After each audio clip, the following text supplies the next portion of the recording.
Hi, ഇന്നത്തെ ഒരു special class ആണ്. ഈ ക്ലാസ് കൃത്യമായിട്ട് കണ്ട് അവസാനം നിങ്ങൾക്ക് ഈ ഒരു ക്ലാസ്സിൽ പഠിച്ചതുമായി ബന്ധപ്പെട്ടുള്ള ഒരു 6 ചോദ്യങ്ങൾ ഉണ്ടാവും. അപ്പോൾ ആ 6 ചോദ്യങ്ങളുടെ ഉത്തരം കൃത്യമായിട്ട് നിങ്ങൾ ഒരൊറ്റ കമൻറ്റിൽ നിങ്ങൾ ഇവിടെ കമൻറ്റ് ചെയ്ത് വെക്കുക.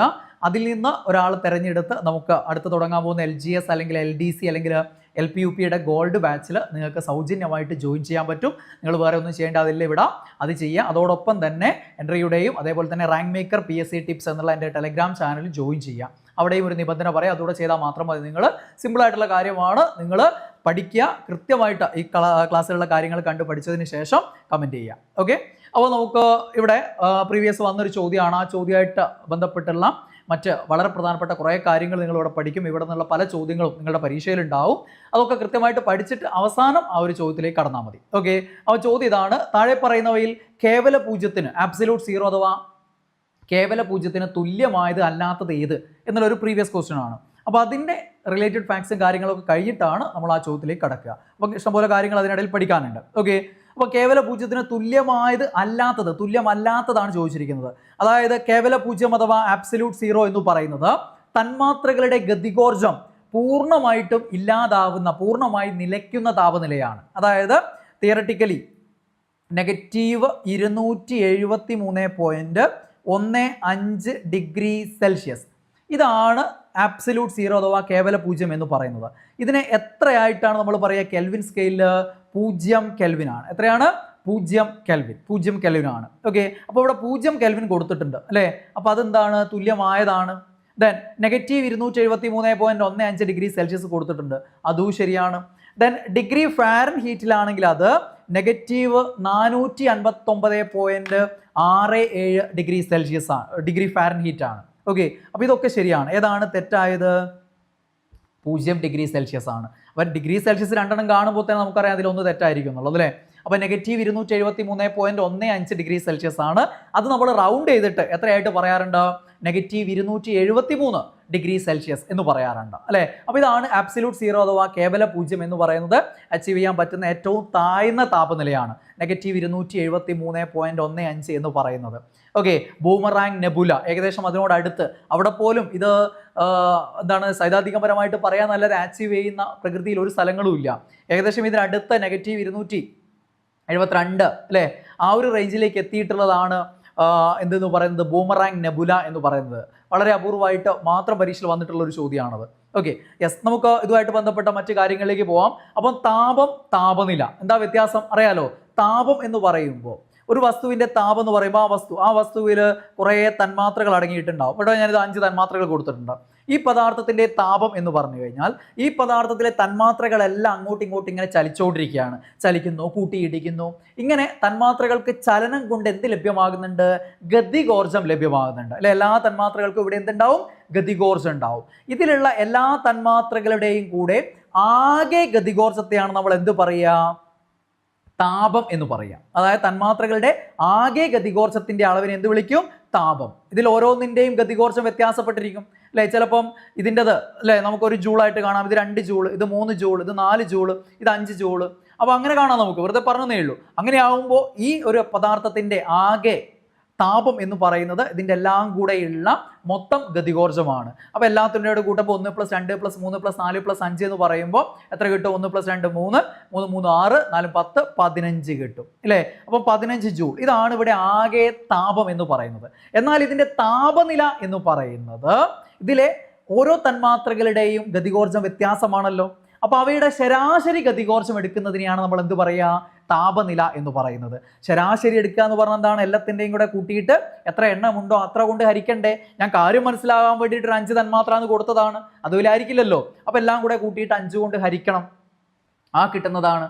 എന്ന് വെച്ചാൽ അത് ജൂളിലല്ല കിട്ടേണ്ടത്. നമുക്ക് അതിന് നമ്മൾ എന്തിലേക്ക് മാറ്റണം? പിന്നെ അവിടെ ബോൾട്സ്മാൻ കോൺസ്റ്റന്റും കാര്യങ്ങളൊക്കെ ഉണ്ട്, അതൊന്നും നിങ്ങൾ പഠിക്കേണ്ട ആവശ്യമില്ല. അപ്പോൾ അതെന്തായിരിക്കും? വളരെ കൂടിയ താപനിലയായിരിക്കും. സിമ്പിളായിട്ട് കാര്യം മനസ്സിലാകാൻ ഒന്ന് ചിന്തിച്ചാൽ മതി. നിങ്ങൾ കുറഞ്ഞ അളവിൽ അല്ലേ, കുറഞ്ഞ അളവിലുള്ള ഒരു ചെറിയ ഗ്ലാസ്സിൽ ചൂടുവെള്ളം എടുക്കുക.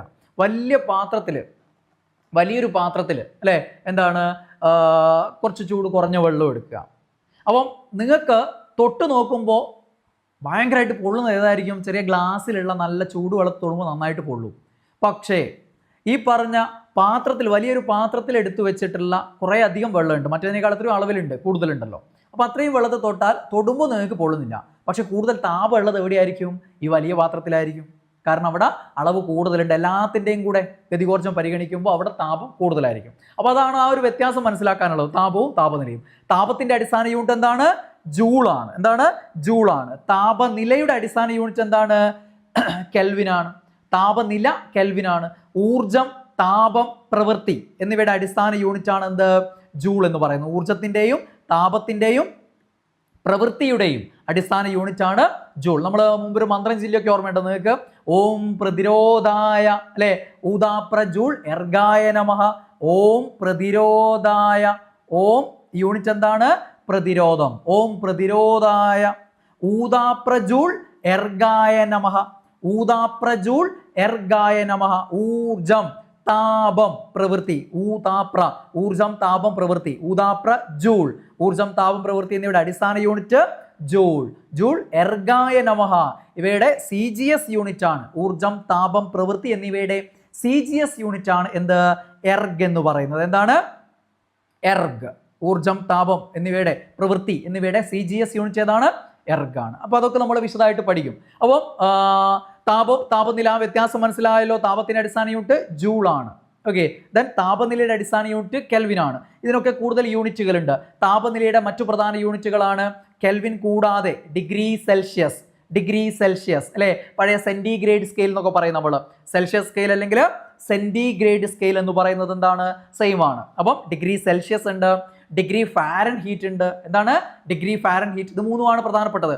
അടിസ്ഥാന യൂണിറ്റ് കെൽവിൻ, അത് കൂടാതെ സെൽഷ്യസ് സ്കെയിലും ഫാരൻഹീറ്റ് സ്കെയിലും ഓർമ്മിക്കുക. പിന്നെ റാൻകിൻ സ്കെയിൽ, റോമർ സ്കെയിൽ എന്നൊക്കെ പറഞ്ഞിട്ടുണ്ട്. റാൻകിൻ സ്കെയില്, പിന്നെ റോമർ സ്കെയിൽ, ഇങ്ങനെയൊക്കെ ഉള്ളതുണ്ട്. അതൊന്ന് പേര് ഓർമ്മിച്ച് വെച്ചാൽ മതി, അങ്ങനെ ചോദിക്കാറില്ല. ഓക്കെ. റാൻകിൻ സ്കെയിലും റോമർ സ്കെയിലും ഒക്കെ താപനിലയുടെ മറ്റ് ചില യൂണിറ്റുകളാണെന്ന് ഓർമ്മിച്ച് വെക്കുക. അപ്പോൾ ഇവിടെ ചോദ്യം എന്തായിരുന്നു? കേവല 0 0 കെൽവിൻ ആണ്, അല്ലാതെ 0 ഡിഗ്രി സെൽഷ്യസ് അല്ല. -273.15 ഡിഗ്രി സെൽഷ്യസ് ആണ്. അത് ഫാരൻഹീറ്റിലാണ് കൊടുത്തതെങ്കിൽ -459.67 ഡിഗ്രി ഫാരൻഹീറ്റ്. ചിലപ്പോൾ റൗണ്ട് ചെയ്തിട്ട് -460 എന്ന് കൊടുത്തേക്കാം. -460 ഫാരൻഹീറ്റ്. ഇതാണ് കേവല 0 അഥവാ അബ്സല്യൂട്ട് 0 എന്ന് പറയുന്നത്. അപ്പോൾ ഈ സംഖ്യ ഓർമ്മിക്കണം. 0 എന്ന് കേട്ടിട്ട് 0 ഡിഗ്രി സെൽഷ്യസ് ആണെന്ന് തെറ്റിദ്ധരിച്ചേക്കരുത്. അത് പലപ്പോഴും പലർക്കും അബദ്ധമാവാറുണ്ട്. ഇനി കേവല 0-ൽ വളരെ അപൂർവമായിട്ട്, ഇനി എങ്ങാനും ഇപ്പം അങ്ങനെയാണല്ലോ പരീക്ഷയിൽ ചോദ്യങ്ങൾ വരുന്നത്, ഇതുവരെ ചോദിക്കാത്ത പല കാര്യങ്ങളും കടന്നു വരികയല്ലേ. ഇനി അങ്ങനെ കടന്നു വന്നു കഴിഞ്ഞാൽ അവിടെ ഓർമ്മിക്കേണ്ടത് അബ്സല്യൂട്ട് 0 എന്ന് പറയുമ്പോൾ കെൽവിനിൽ മാത്രമാണ് 0 കെൽവിൻ, അല്ലേ? നമുക്ക് അറിയുന്ന പ്രധാന സ്കെയിലുകളിൽ Celsius scale, Fahrenheit scale, Kelvin scale, ആ കൂട്ടത്തിൽ. എന്നാൽ 0 കെൽവിന് തുല്യമാണ് 0 റാൻകിനും. അതായത് റാൻകിൻ സ്കെയിൽ എന്ന് പറയുന്നത് കെൽവിൻ സ്കെയിൽ പോലെ തന്നെ 0-ലാണ്. ഓക്കെ. 0 കെൽവിനും 0 റാൻകിനും എന്താണ്? സെയിം ആണ്. പക്ഷെ പിന്നീട് അങ്ങോട്ട് വ്യത്യാസമാണ്. പിന്നീട് അങ്ങോട്ട് ഓരോന്നിലും വ്യത്യാസമാണ്. അതായത് ഒരു റാൻകിൻ എന്ന് പറഞ്ഞാൽ ശരിക്കും 5/9 കെൽവിനാണ്. നേരെ തിരിച്ചു പറയുകയാണെങ്കിൽ ഒരു കെൽവിൻ എന്ന് പറഞ്ഞു കഴിഞ്ഞാൽ 1.8 റാൻകിനാണ്. അത് പരീക്ഷ അത്രയും സ്റ്റാൻഡേർഡ് ആയാൽ, അത്രയും ടഫ് ആയാൽ മാത്രമേ ഈ ചോദ്യങ്ങൾ വരുള്ളൂ. അതല്ലാതെ ചോദിച്ചിട്ടില്ല ഇതുവരെ. ഓക്കെ. അപ്പം ഒരു കെൽവിൻ എന്ന് പറഞ്ഞാൽ 1.8 റാൻകിനാണ്. അപ്പം 100 കെൽവിൻ എന്ന് പറയുമ്പോൾ 180 റാൻകിൻ വരും. അതായത് കെൽവിൻ സ്കെയിലും റാൻകിൻ സ്കെയിലും 0-ൽ മാത്രം തുല്യമായിരിക്കും. പിന്നീട് അങ്ങോട്ട് വ്യത്യാസമാണ്. കാരണം ഓരോ വിഭജനങ്ങളിലും വ്യത്യാസങ്ങളുണ്ട്. ഒരു കെൽവിൻ എന്ന് പറഞ്ഞാൽ 1.8 റാൻകിനാണ്. അപ്പോൾ ആ വ്യത്യാസം അങ്ങോളം പിന്നെ വരുമല്ലോ. അപ്പോൾ പിന്നെ ഒരിക്കലും തുല്യമാവില്ല. കെൽവിൻ സ്കെയിലും റാൻകിൻ സ്കെയിലും എത്രയിൽ തുല്യമാവും? 0-ൽ തുല്യമാവും. അതൊക്കെ ഇനി അപൂർവം പരീക്ഷകളിൽ, ഇനി അങ്ങോട്ടുള്ള പരീക്ഷകളിൽ റയർ ക്വസ്റ്റനായി, റാങ്ക് മേക്കിംഗ് ക്വസ്റ്റനായി വന്നു കഴിഞ്ഞാൽ അത്ഭുതപ്പെടാനില്ല. സാധാരണ ഫാരൻഹീറ്റ്, സെൽഷ്യസ്, കെൽവിൻ ഇത് മൂന്നും വെച്ചാണ് പരീക്ഷ ചോദ്യങ്ങൾ വന്നുകൊണ്ടിരിക്കുന്നത്. ആ കാര്യങ്ങൾ, പ്രധാനപ്പെട്ട കാര്യങ്ങളിലേക്ക് നമുക്ക് കടക്കണം. അപ്പോൾ 100 കെൽവിൻ എന്ന് പറയുമ്പോൾ എത്രയായിരിക്കും? 180 എന്തായിരിക്കും? റാൻകിനായിരിക്കും. റാൻകിൻ, റോമർ ഇതൊക്കെ ആളെ പേരുകളിലാണ്. കെൽവിൻ സ്കെയിലായാലും സെൽഷ്യസ് സ്കെയിലായാലും ഫാരൻഹീറ്റ് സ്കെയിലായാലും റാൻകിൻ സ്കെയിലായാലും റോമർ സ്കെയിലായാലും ഇതൊക്കെ ആവിഷ്കരിച്ച ആളുകളുടെ പേരിലാണ് ഈ സ്കെയിലുകൾ അറിയപ്പെടുന്നത്. ഓക്കെ. അപ്പോൾ നമ്മൾ പറഞ്ഞു തുടങ്ങിയിടത്തിലുള്ള കാര്യമാണ് താപം. ഒരു പദാർത്ഥത്തിൽ അടങ്ങിയ തന്മാത്രകളുടെ ആകെ ഗതികോർജ്ജമാണ്, ആകെ കൈനറ്റിക് എനർജിയാണെന്ന് പറയും നമ്മൾ താപം എന്ന് പറയുക. ഏതൊരു പദാർത്ഥമായാലും അതിലടങ്ങിയിരിക്കുന്ന കുറേ തന്മാത്രകൾ ഉണ്ടാവും. ആ തന്മാത്രകൾ ചെറിയ രീതിയിലോ വലിയ രീതിയിലോ ആയിട്ട് ചലിക്കുന്നുണ്ടാവും. ആ ചലനം കൊണ്ട് ഓരോ തന്മാത്രയ്ക്കും എന്തുണ്ടാവും? ഗതികോർജ്ജം ഉണ്ടാവും. Kinetic energy half mv². അറിയുന്നല്ലേ? അപ്പം ആ ഒരു ഗതികോർജ്ജം ഓരോ തന്മാത്രയ്ക്കും ഉണ്ടാവും. അത് എത്ര തന്മാത്രകളുണ്ട് അതിൻ്റെ എല്ലാം കൂടെ ചേർന്നതിനെയാണ് നമ്മൾ എന്ത് പറയുക? താപം എന്ന് പറയുക. ഊർജ്ജത്തിന്റെ ഒരു രൂപമാണ് ഇത് താപം എന്ന് പറയുന്നത്, താപോർജ്ജം. അല്ലേ? യൂണിറ്റ് നമ്മൾ പറഞ്ഞു. അടിസ്ഥാന യൂണിറ്റ് എന്താണ്? ജൂൾ ആണ്. SI യൂണിറ്റ് എന്താണ്? ജൂൾ ആണ്. ദെൻ താപം അളക്കാനുള്ള ഉപകരണമാണ് എന്ത്? കലോറിമീറ്റർ. അതറിയാം നിങ്ങൾക്ക്. താപത്തിന്റെ ആദ്യകാല യൂണിറ്റ് ആണ്, ഒരു ട്രഡീഷണൽ യൂണിറ്റ് ആണ് എന്ത്? കലോറി. അപ്പൊ കലോറിമീറ്റർ എന്തളക്കാനുള്ളതാണ്? താപം അളക്കാനുള്ള ഉപകരണമാണ്. ഓക്കെ. താപത്തിന്റെ ഒരു ഊർജം, താപം, പ്രവൃത്തി അടിസ്ഥാന യൂണിറ്റ് ആണ് ജൂൾ. ഇവയുടെ ഒരു ആദ്യകാല യൂണിറ്റ് ആണ് കലോറി. ദെൻ CGS യൂണിറ്റ് ആണ് എന്ത്? എർഗ് എന്ന് പറയുന്നത്. CGS unit. SI യൂണിറ്റ് എന്ന് പറഞ്ഞാൽ പഴയ MK സിസ്റ്റം ആണ്. Metre, kilogram, second. അല്ലേ? നീളത്തിന്റെ മീറ്റർ, ദെൻ മാസിന്റെ കിലോഗ്രാം, സമയത്തിന്റെ സെക്കൻഡ്. അതിന്റെ അടിസ്ഥാനത്തിലുള്ളതാണ് SI സിസ്റ്റം. പഴയ MK സിസ്റ്റം ആണ് പുതിയ SI പദ്ധതി എന്ന് പറയുന്ന SI സിസ്റ്റം എന്ന് പറയുന്നത്. എന്നാൽ CGS യൂണിറ്റ് എന്ന് പറഞ്ഞാൽ ഇതിന് പകരമായിട്ട് മീറ്ററിന് പകരം സെന്റിമീറ്റർ, കിലോഗ്രാമിന് പകരം ഗ്രാം, ദെൻ സെക്കൻഡിന് പകരം എന്താണ്? സെക്കൻഡ്. അത് മാത്രം സെയിം, ബാക്കിയെല്ലാം വ്യത്യാസം. ആ അടിസ്ഥാനത്തിലുള്ളതാണ് CGS യൂണിറ്റ്. അപ്പം ഊർജം, താപം, പ്രവൃത്തിയുടെ ഒക്കെ CGS യൂണിറ്റ് ആണ് ഇത് എർഗ് എന്ന് പറയുന്നത്. എന്താണ്? എർഗ്. ഇതിന് തമ്മിലുള്ള ബന്ധം സ്ഥിരം പരീക്ഷയിൽ വരുന്നതാണ്. ഒരു കലോറി സമം എത്ര ജൂൾ? 4.2 ജൂൾ എന്നാണ് പരീക്ഷ സ്ഥിരം ഉണ്ടാവുക. 4.184. അതാണ് റൗണ്ട് ചെയ്തിട്ട് എത്ര പറയുന്നത്? 4.2 ജൂൾ എന്ന് പറയുന്നത്. ഓർമ്മിച്ച് വെക്കുക. 4.184 ജൂൾ. ഇനി പരീക്ഷയിൽ ചിലപ്പോൾ അങ്ങനെ തന്നെ കൊടുക്കുമ്പോൾ തെറ്റിപ്പോകരുത്. 2 സ്ഥാനമോ 3 സ്ഥാനമോ ഒക്കെ മാറി മാറി കൊടുത്തേക്കാം പരീക്ഷ സ്റ്റാൻഡേർഡ് ആകുന്ന സമയത്ത്. ഓക്കെ. ഇപ്പം ചില പാഠപുസ്തകങ്ങളിലൊക്കെ അങ്ങനെ തന്നെ കൊടുക്കുകയും ചെയ്തിട്ടുണ്ട്. അതുകൊണ്ട് അങ്ങനെ തന്നെ ഓർമ്മിച്ച് വെക്കുക. 4.184 ജൂൾ. അത് റൗണ്ട് ചെയ്യുന്നതാണ് 4.2 ജൂൾ എന്ന് പറയുന്നത്. ദെൻ ഒരു എർഗ് എന്ന് പറഞ്ഞാൽ എത്ര ജൂളാ? 10⁻⁻7 ജൂൾ ആണ്. ഒരു എർഗ് എന്ന് പറഞ്ഞാൽ 10⁻⁻7 ജൂൾ. നേരെ തിരിച്ചാ ചോദിച്ചെങ്കിലോ? ആ സാറ് പഠിപ്പിച്ച നെഗറ്റീവ് ഉണ്ടല്ലോ എന്ന് പറഞ്ഞിട്ട് തെറ്റിപ്പോണ്ട. ഒരു ജൂൾ സമം എത്ര എർഗാണെന്ന് ചോദിച്ചാലോ 10⁻7 എർഗ് ആയിരിക്കും ഒരു ജൂൾ. തിരിച്ച് ചോദിച്ചു കഴിഞ്ഞാൽ അപ്പോൾ അത് മാറിപ്പോരുതേ. അപ്പം ഏതെങ്കിലും ഒന്ന് ഓർമ്മിച്ചാൽ മതി, മറ്റത് നേരെ തിരിച്ചാന്ന് ഓർമ്മിച്ചാൽ മതി. ഒരു നമ്മൾ മറ്റ് യൂണിറ്റുകളല്ലേ പഠിക്കുന്നത്. അപ്പോൾ മറ്റ് യൂണിറ്റുകൾ, ഒരു കലോറി 4.2 ജൂൾ, ഒരു എർഗ് എത്ര ജൂൾ? 10⁻⁻7 ജൂൾ. അങ്ങനെ പഠിച്ചു വെച്ചാൽ മതി. ഒരു എർഗ് എന്ന് പറഞ്ഞാൽ എത്രയാണ്? 10⁻⁻7 ജൂൾ ആണെന്ന് ഓർമ്മിച്ച് വെക്കുക. ദെൻ താപവുമായിട്ട് ബന്ധപ്പെട്ട് താപത്തിന്റെ പ്രസരണ രീതികളാണ്. താപത്തിന്റെ ഒരു സ്ഥലത്ത് നിന്ന് മറ്റൊരു സ്ഥലത്തേക്ക് വഹിച്ചു കൊണ്ടുപോവുക, ചലനം, അതിനെയാണെന്ന് പറയുക? താപപ്രസരണം എന്ന് പറയുക. താപത്തിന്റെ ചലനമാണ്. അത് 3 രീതിയിലാണ്. അതിലൊന്നാണ് ചാലനം അഥവാ കണ്ടക്ഷൻ. ചാലനം അഥവാ കണ്ടക്ഷൻ. മറ്റൊന്നാണ് സംവഹനം അഥവാ കൺവെക്ഷൻ. മറ്റൊന്നാണ് വികിരണം അഥവാ റേഡിയേഷൻ എന്ന് പറയുന്നത്. ചാലനം, സംവഹനം, വികിരണം, ഈ 3 രീതികളിലാണ് പൊതുവെ താപം പ്രസരണം നടക്കുന്നത്. ഒരു സ്ഥലത്ത് നിന്ന് താപം മറ്റൊരു സ്ഥലത്തേക്ക് സഞ്ചരിക്കുന്നത്. അല്ലേ? ഈ ഒരു രീതിയിലാണ് ചാലനം, സംവഹനം, ദെൻ വികിരണം എന്നുള്ള രീതികളിലാണ്. അപ്പോൾ അതിൽ ഫസ്റ്റ് വൺ ചാലനം അഥവാ കണ്ടക്ഷൻ എന്ന് പറയുന്നത്. കണ്ടക്ഷൻ അഥവാ ചാലനം എന്ന് പറഞ്ഞു കഴിഞ്ഞാൽ ഞാൻ നിങ്ങളോട് പറഞ്ഞു കഴിഞ്ഞ ഒരു പദാർത്ഥം എന്ന് പറയുമ്പോൾ അതിൽ എന്തുണ്ടാവും? കുറേ അധികം തന്മാത്രകൾ ഉണ്ടാവും. അല്ലേ? യെസ്. ഇനി ഇതിനടുത്ത് മറ്റൊരു വസ്തു വെച്ചു എന്ന് വിചാരിക്കുക. ഇത് ചൂടായ ഒരു വസ്തുവാണ്. ഇതിന് സമീപത്തൊരു വസ്തു വെച്ചാൽ അതും ചൂടാവുമല്ലോ. ഇതൊരു ഇരുമ്പാണെന്ന് വെച്ചോ. മറ്റൊരു ലോഹം ഇവിടെ സമീപത്ത് വെക്കുന്നു. അപ്പോൾ ഈ ലോഹം ചൂടായി കഴിഞ്ഞാൽ തൊട്ടടുത്തുള്ള ഇതും എന്താവും? ചൂടാവും. എങ്ങനെയാണ് ചൂടാകുന്നത്? അത് ചാലനം എന്നുള്ള രീതിയാണ്. അതായത് അതിലുള്ള തന്മാത്രകളുടെ സ്ഥാനമാറ്റം ഇല്ലാതെ തന്നെ താപം കൈമാറ്റം ചെയ്യപ്പെടുകയാണ്. തന്മാത്രകൾ എന്ത് ചെയ്യുന്നില്ല? ചലിക്കുന്നില്ല. ഒരു തന്മാത്രയിൽ നിന്ന് താപം അല്ലേ തൊട്ടടുത്തതിലേക്ക് പോകുന്നു, അടുത്തതിലേക്ക് പോകുന്നു, അങ്ങനെ എന്ത് ചെയ്യാണ്? അപ്പുറത്തേക്കും കിട്ടുകയാണ്. നിങ്ങൾ ഏതെങ്കിലുമൊക്കെ പാത്രം ചൂടാക്കുമ്പോൾ ആ പാത്രം അല്ലേ, ആ പാത്രത്തിൻ്റെ ആ ഭാഗം ഉണ്ടല്ലോ, അത് ചൂടായി കഴിഞ്ഞാൽ പിന്നെ അതിൻ്റെ കൈഭാഗം ഉണ്ടാവും, അതിലേക്കും ചൂട് ചെറുതായിട്ട് വരുന്നില്ല. അതിൻ്റെ കോട്ടിങ് വേറെ താപത്തെ വഹിക്കാത്ത, താപചാലകമല്ലാത്ത എന്തെങ്കിലും കോട്ടിങ് ഉള്ളതുകൊണ്ടല്ലേ നമുക്ക് ആ കൈപ്പിടിയിൽ അറിയാത്തത് അല്ലേ, അല്ലാത്തടത്തിലേക്ക് വരുന്നില്ലേ? യെസ്. അപ്പം അങ്ങനെ ഏതെങ്കിലും ഒരു ലോഹത്തിൻ്റെ പേര് ചോദിക്കുകയാണെങ്കിൽ പറയേണ്ട എന്താണ്? ചാലനമാണ്. തന്മാത്രകളുടെ സ്ഥാനമാറ്റമില്ലാതെ താപം കൈമാറ്റം ചെയ്യപ്പെടുന്ന രീതിയാണ്. ഒന്നിലുണ്ടാകുന്ന താപം അടുത്ത തന്മാത്രയിലേക്ക് കൈമാറ്റം ചെയ്യപ്പെടുന്നു. തന്മാത്രകൾക്ക് എന്തില്ല? സ്ഥാനമാറ്റമില്ല. മനസ്സിലായില്ലേ? അതാണെന്ത്? ചാലനം എന്ന് പറയുന്നത്. അത് പ്രധാനമായിട്ടും ഖരവസ്തുക്കളിലാണ് ചാലനം നടക്കുന്നത്. ഒന്ന് ചിന്തിച്ചാൽ മതി, ഖരവസ്തുക്കളിൽ തന്മാത്രകൾ ഇങ്ങനെ അടുത്തടുത്ത് സ്ഥിതി കൊള്ളുകയായിരിക്കുമല്ലോ. അപ്പം ചലിക്കാൻ പറ്റുന്നത് അങ്ങനെ തന്നെ ചിന്തിച്ച് വെച്ചാൽ മതി. ഓക്കെ. അപ്പം ചാലനം അഥവാ കണ്ടക്ഷൻ. ദെൻ സംവഹനം അഥവാ കൺവെക്ഷൻ. സംവഹനം എന്താണ്? തന്മാത്രകളുടെ യഥാർത്ഥ സ്ഥാനമാറ്റം വഴി എന്ത് ചെയ്യുക, താപം കൈമാറ്റം ചെയ്യപ്പെടുന്ന രീതിയാണ്. യഥാർത്ഥത്തിൽ തന്മാത്രകൾക്ക് എന്ത് സംഭവിക്കുന്നുണ്ട്, സ്ഥാനമാറ്റം സംഭവിക്കുന്നുണ്ട്. ഓക്കെ, അങ്ങനെ എന്താണ് താപം കൈമാറ്റം ചെയ്യപ്പെടുന്നതിനെയാണെന്ന് പറയുക സംവഹനം അഥവാ കൺവെക്ഷൻ എന്ന് പറയുക. പൊതുവെ ദ്രവങ്ങളിൽ, ദ്രവം എന്ന് പറയുമ്പോൾ ദ്രാവകങ്ങളിലും വാതകങ്ങളിലും താപം കൈമാറ്റം ചെയ്യപ്പെടുന്ന രീതി ഏതെന്ന് ചോദിച്ചു കഴിഞ്ഞാൽ ഏതാണ് ഉത്തരം? സംവഹനമാണ്. കടൽക്കാറ്റും കരക്കാറ്റും ഉണ്ടാകുന്നതിന് കാരണമാകുന്നത് ഏതാണെന്ന് ചോദിച്ചു കഴിഞ്ഞാൽ ഏതാണ് ഉത്തരം? സംവഹനം അഥവാ കൺവെക്ഷൻ ആണ്. ചോദിച്ചിട്ടുണ്ട്, പലതവണ പരീക്ഷയിൽ ചോദിച്ചിട്ടുണ്ട്. അപ്പോൾ സംവഹനം ഓർമ്മിച്ച് വെക്കുക. ഖരത്തിൽ ചാലനം, ദ്രാവകങ്ങളിലും വാതകങ്ങളിലും സംവഹനം അഥവാ കൺവെക്ഷൻ. ദെൻ വികിരണം, മാധ്യമത്തിൻ്റെ സഹായമില്ലാതെ, മാധ്യമ സാന്നിധ്യമില്ലാതെ താപം പ്രസരണം ചെയ്യപ്പെടുന്ന രീതിയാണെന്ത്? വികിരണം അഥവാ റേഡിയേഷൻ എന്ന് പറയുന്നത്. വികിരണം അഥവാ റേഡിയേഷൻ. സൂര്യൻ്റെ താപം ഭൂമിയിലേക്ക് എത്തുന്നതൊക്കെ വികിരണ രൂപത്തിലാണെന്ന് പഠിച്ചിട്ടില്ലേ? അപ്പോൾ സൂര്യതാപം ഭൂമിയിലേക്ക് എത്തുന്നത് വികിരണ രൂപത്തിലാണ്. അപ്പോൾ ചാലനം, സംവഹനം, വികിരണം, ഈ 3 രീതികളിലാണ് താപപ്രസരണം നടക്കുന്നത്. അപ്പോൾ അത് വളരെ പ്രധാനപ്പെട്ട പോയിന്റുകളാണ്. ദെൻ താപനില, എന്തായിരുന്നു വ്യത്യാസം എന്നാ പറഞ്ഞത്? താപവും താപനിലയും തമ്മിലുള്ള വ്യത്യാസം എന്താ പറഞ്ഞത്? പദാർത്ഥത്തിലെ തന്മാത്രകളുടെ ആകെ ഗതികോർജ്ജമാണ് എന്ത്? താപം. ശരാശരി ഗതികോർജ്ജമാണ് താപനില എന്ന് പറയുന്നത്. ഓരോ തന്മാത്രകളുടെയും ഗതികോർജ്ജം വ്യത്യാസപ്പെട്ടിരിക്കും. ശരാശരി ഗതികോർജ്ജമാണ് എന്ത്? താപനില എന്ന് പറയുന്നത്. മനസ്സിലായില്ലേ? അപ്പോൾ ഒരു പദാർത്ഥത്തിലെ തന്മാത്രകളുടെ ശരാശരി ഗതികോർജ്ജത്തിൻ്റെ അളവാണ് താപനില. ഒരു പദാർത്ഥം എത്രത്തോളം തണുത്തിരിക്കുന്നു, എത്രത്തോളം ചൂടുണ്ട് എന്നതിനെ സൂചിപ്പിക്കുന്ന അളവാണ് അതിൻ്റെ താപനില അഥവാ ഊഷ്മാവ് എന്ന വാക്ക് നമ്മൾ ഉപയോഗിക്കാറുണ്ട്.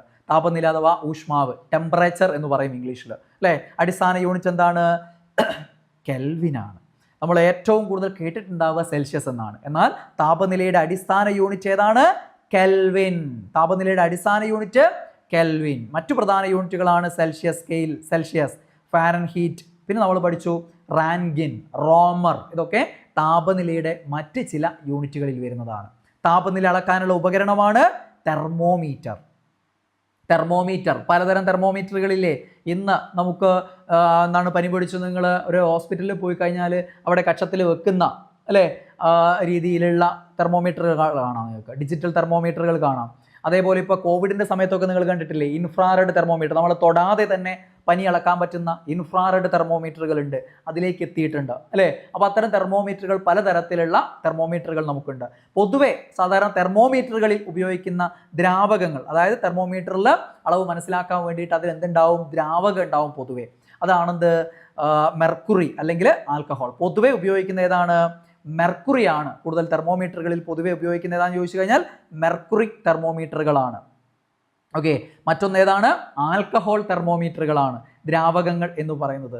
അതേപോലെ തന്നെ ഗ്യാസ് തെർമോമീറ്ററുകളുണ്ട്. അതായത് ഈ തെർമോമീറ്ററുകൾ കാലിബ്രേറ്റ് ചെയ്യാനൊക്കെ ഉപയോഗിക്കുന്നതാണ്. അതാണ് എന്താണ്?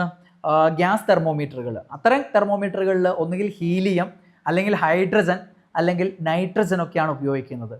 അതങ്ങനെ ചോദിച്ചിട്ടില്ല, PSC അങ്ങനെ ചോദിച്ചിട്ടില്ല ഗ്യാസ് തെർമോമീറ്ററുകളുടെ കാര്യം. ഓക്കെ, അപ്പം സാധാരണ തെർമോമീറ്ററുകളിൽ ഉപയോഗിക്കുന്ന ദ്രാവകം ഏതെന്ന് ചോദിച്ചാൽ ഉത്തരം മെർക്കുറിയാണ് ഉണ്ടാവുക. അതില്ലെങ്കിൽ ഏതുണ്ടോ നോക്കുക? ആൽക്കഹോൾ ഉണ്ടോ നോക്കുക. ഇനി മെർക്കുറിയും ആൽക്കഹോളും കൊടുത്തിട്ടുണ്ടെങ്കിൽ ഇവ രണ്ടും എന്നുള്ള ഓപ്ഷൻ ആയിരിക്കും ശരി ഉത്തരം. ഓക്കെ, മെർക്കുറിക് തെർമോമീറ്റർ ഉണ്ട്, ആൽക്കഹോളിക് തെർമോമീറ്റർ ഉണ്ട്. Okay, yes. അപ്പോൾ അതിൽ രണ്ടിൻ്റെയും കുറച്ച് കാര്യങ്ങളൊന്നും അറിഞ്ഞിരിക്കണം. മെർക്കുറി, ആൽക്കഹോൾ, അത് ഉപയോഗിക്കുന്നത് അതിൻ്റെ ദ്രവണാംഗം, തിളനില, ഇങ്ങനെയൊക്കെയുള്ള ചോദ്യങ്ങൾ പലപ്പോഴും പരീക്ഷയിൽ വന്നിട്ടുണ്ട്. മെർക്കുറി ഉപയോഗിക്കാനുള്ള കാരണം എന്താണെന്ന് ചോദിച്ചു കഴിഞ്ഞാൽ നല്ലൊരു താപചാലകമാണ്, താപനില അളക്കുന്നത്, അപ്പോൾ സ്വാഭാവികമായിട്ട് താപചാലകമാണ്. പിന്നെയോ വിസിബിലിറ്റി കൂടുതലാണ്, നല്ല ദൃശ്യത കൂടുതലാണ്, നല്ല വ്യക്തമായിട്ട് കാണാൻ സാധിക്കും. അതേപോലെ തന്നെ ഈ തെർമോമീറ്റർ നിർമ്മിക്കപ്പെട്ടിരിക്കുന്ന ആ ഗ്ലാസ്സിൽ എന്ത് ചെയ്യില്ല? ഒട്ടിപ്പിടിക്കില്ല, അതിൽ പറ്റിപ്പിടിക്കില്ല. അതുകൊണ്ട് വ്യക്തത നല്ല കൂടുതലായിരിക്കും. അതേപോലെ തന്നെ എല്ലായിടത്തേക്കും ഒരേ രീതിയിലുള്ള വികാസമാണ് ഇതിന്. എന്താണ്? തെർമൽ എക്സ്പാൻഷൻ ഒരേപോലെയാണ്. ചൂടാകുമ്പോഴുള്ള അതിൻ്റെ വികാസം ഉണ്ടല്ലോ മെർക്കുറിയുടേത്, അത് എല്ലായിടത്തേക്കും ഒരേ രീതിയിലാണ് വികസിക്കുന്നത്, തെർമൽ എക്സ്പാൻഷൻ. അതുകൊണ്ടൊക്കെ തന്നെയാണ് ഏറ്റവും കൂടുതലായിട്ട് എന്ത് ഉപയോഗിക്കുന്നതിനുള്ള കാരണം? മെർക്കുറി ഉപയോഗിക്കാനുള്ള കാരണം. Okay, yes. ഇനി ഇവിടെയുള്ള മറ്റൊരു പ്രത്യേകത ഇതാണ്, നോക്കിയേ. മെർക്കുറിയുടെ ദ്രവണാംഗം എത്ര? പലതവണ പരീക്ഷ ചോദിച്ചു. എന്തുകൊണ്ടാണ് ഈ മെർക്കുറി മാത്രം ചോദിക്കുന്നത് പലരും വിചാരിക്കും. ഇതുകൊണ്ടാണ്, ഇവിടെ ഉപയോഗിക്കുന്നതുകൊണ്ടാണ്. മെർക്കുറിയുടെ ദ്രവണാംഗം എത്രയാണ്? -39 ഡിഗ്രി സെൽഷ്യസ് ആണ്. -39 ഡിഗ്രി സെൽഷ്യസ് ആണ്. ഓർത്ത് വെക്കണേ, നെഗറ്റീവ് ആണ്. -39 ഡിഗ്രി സെൽഷ്യസ് ദ്രവണാംഗം. ദ്രവണാംഗം എന്ന് പറഞ്ഞാൽ എന്താ? ദ്രവമായി മാറുന്ന അംഗം, ദ്രാവകമായി മാറുന്ന അംഗം. അംഗം മീൻസ് സംഖ്യ.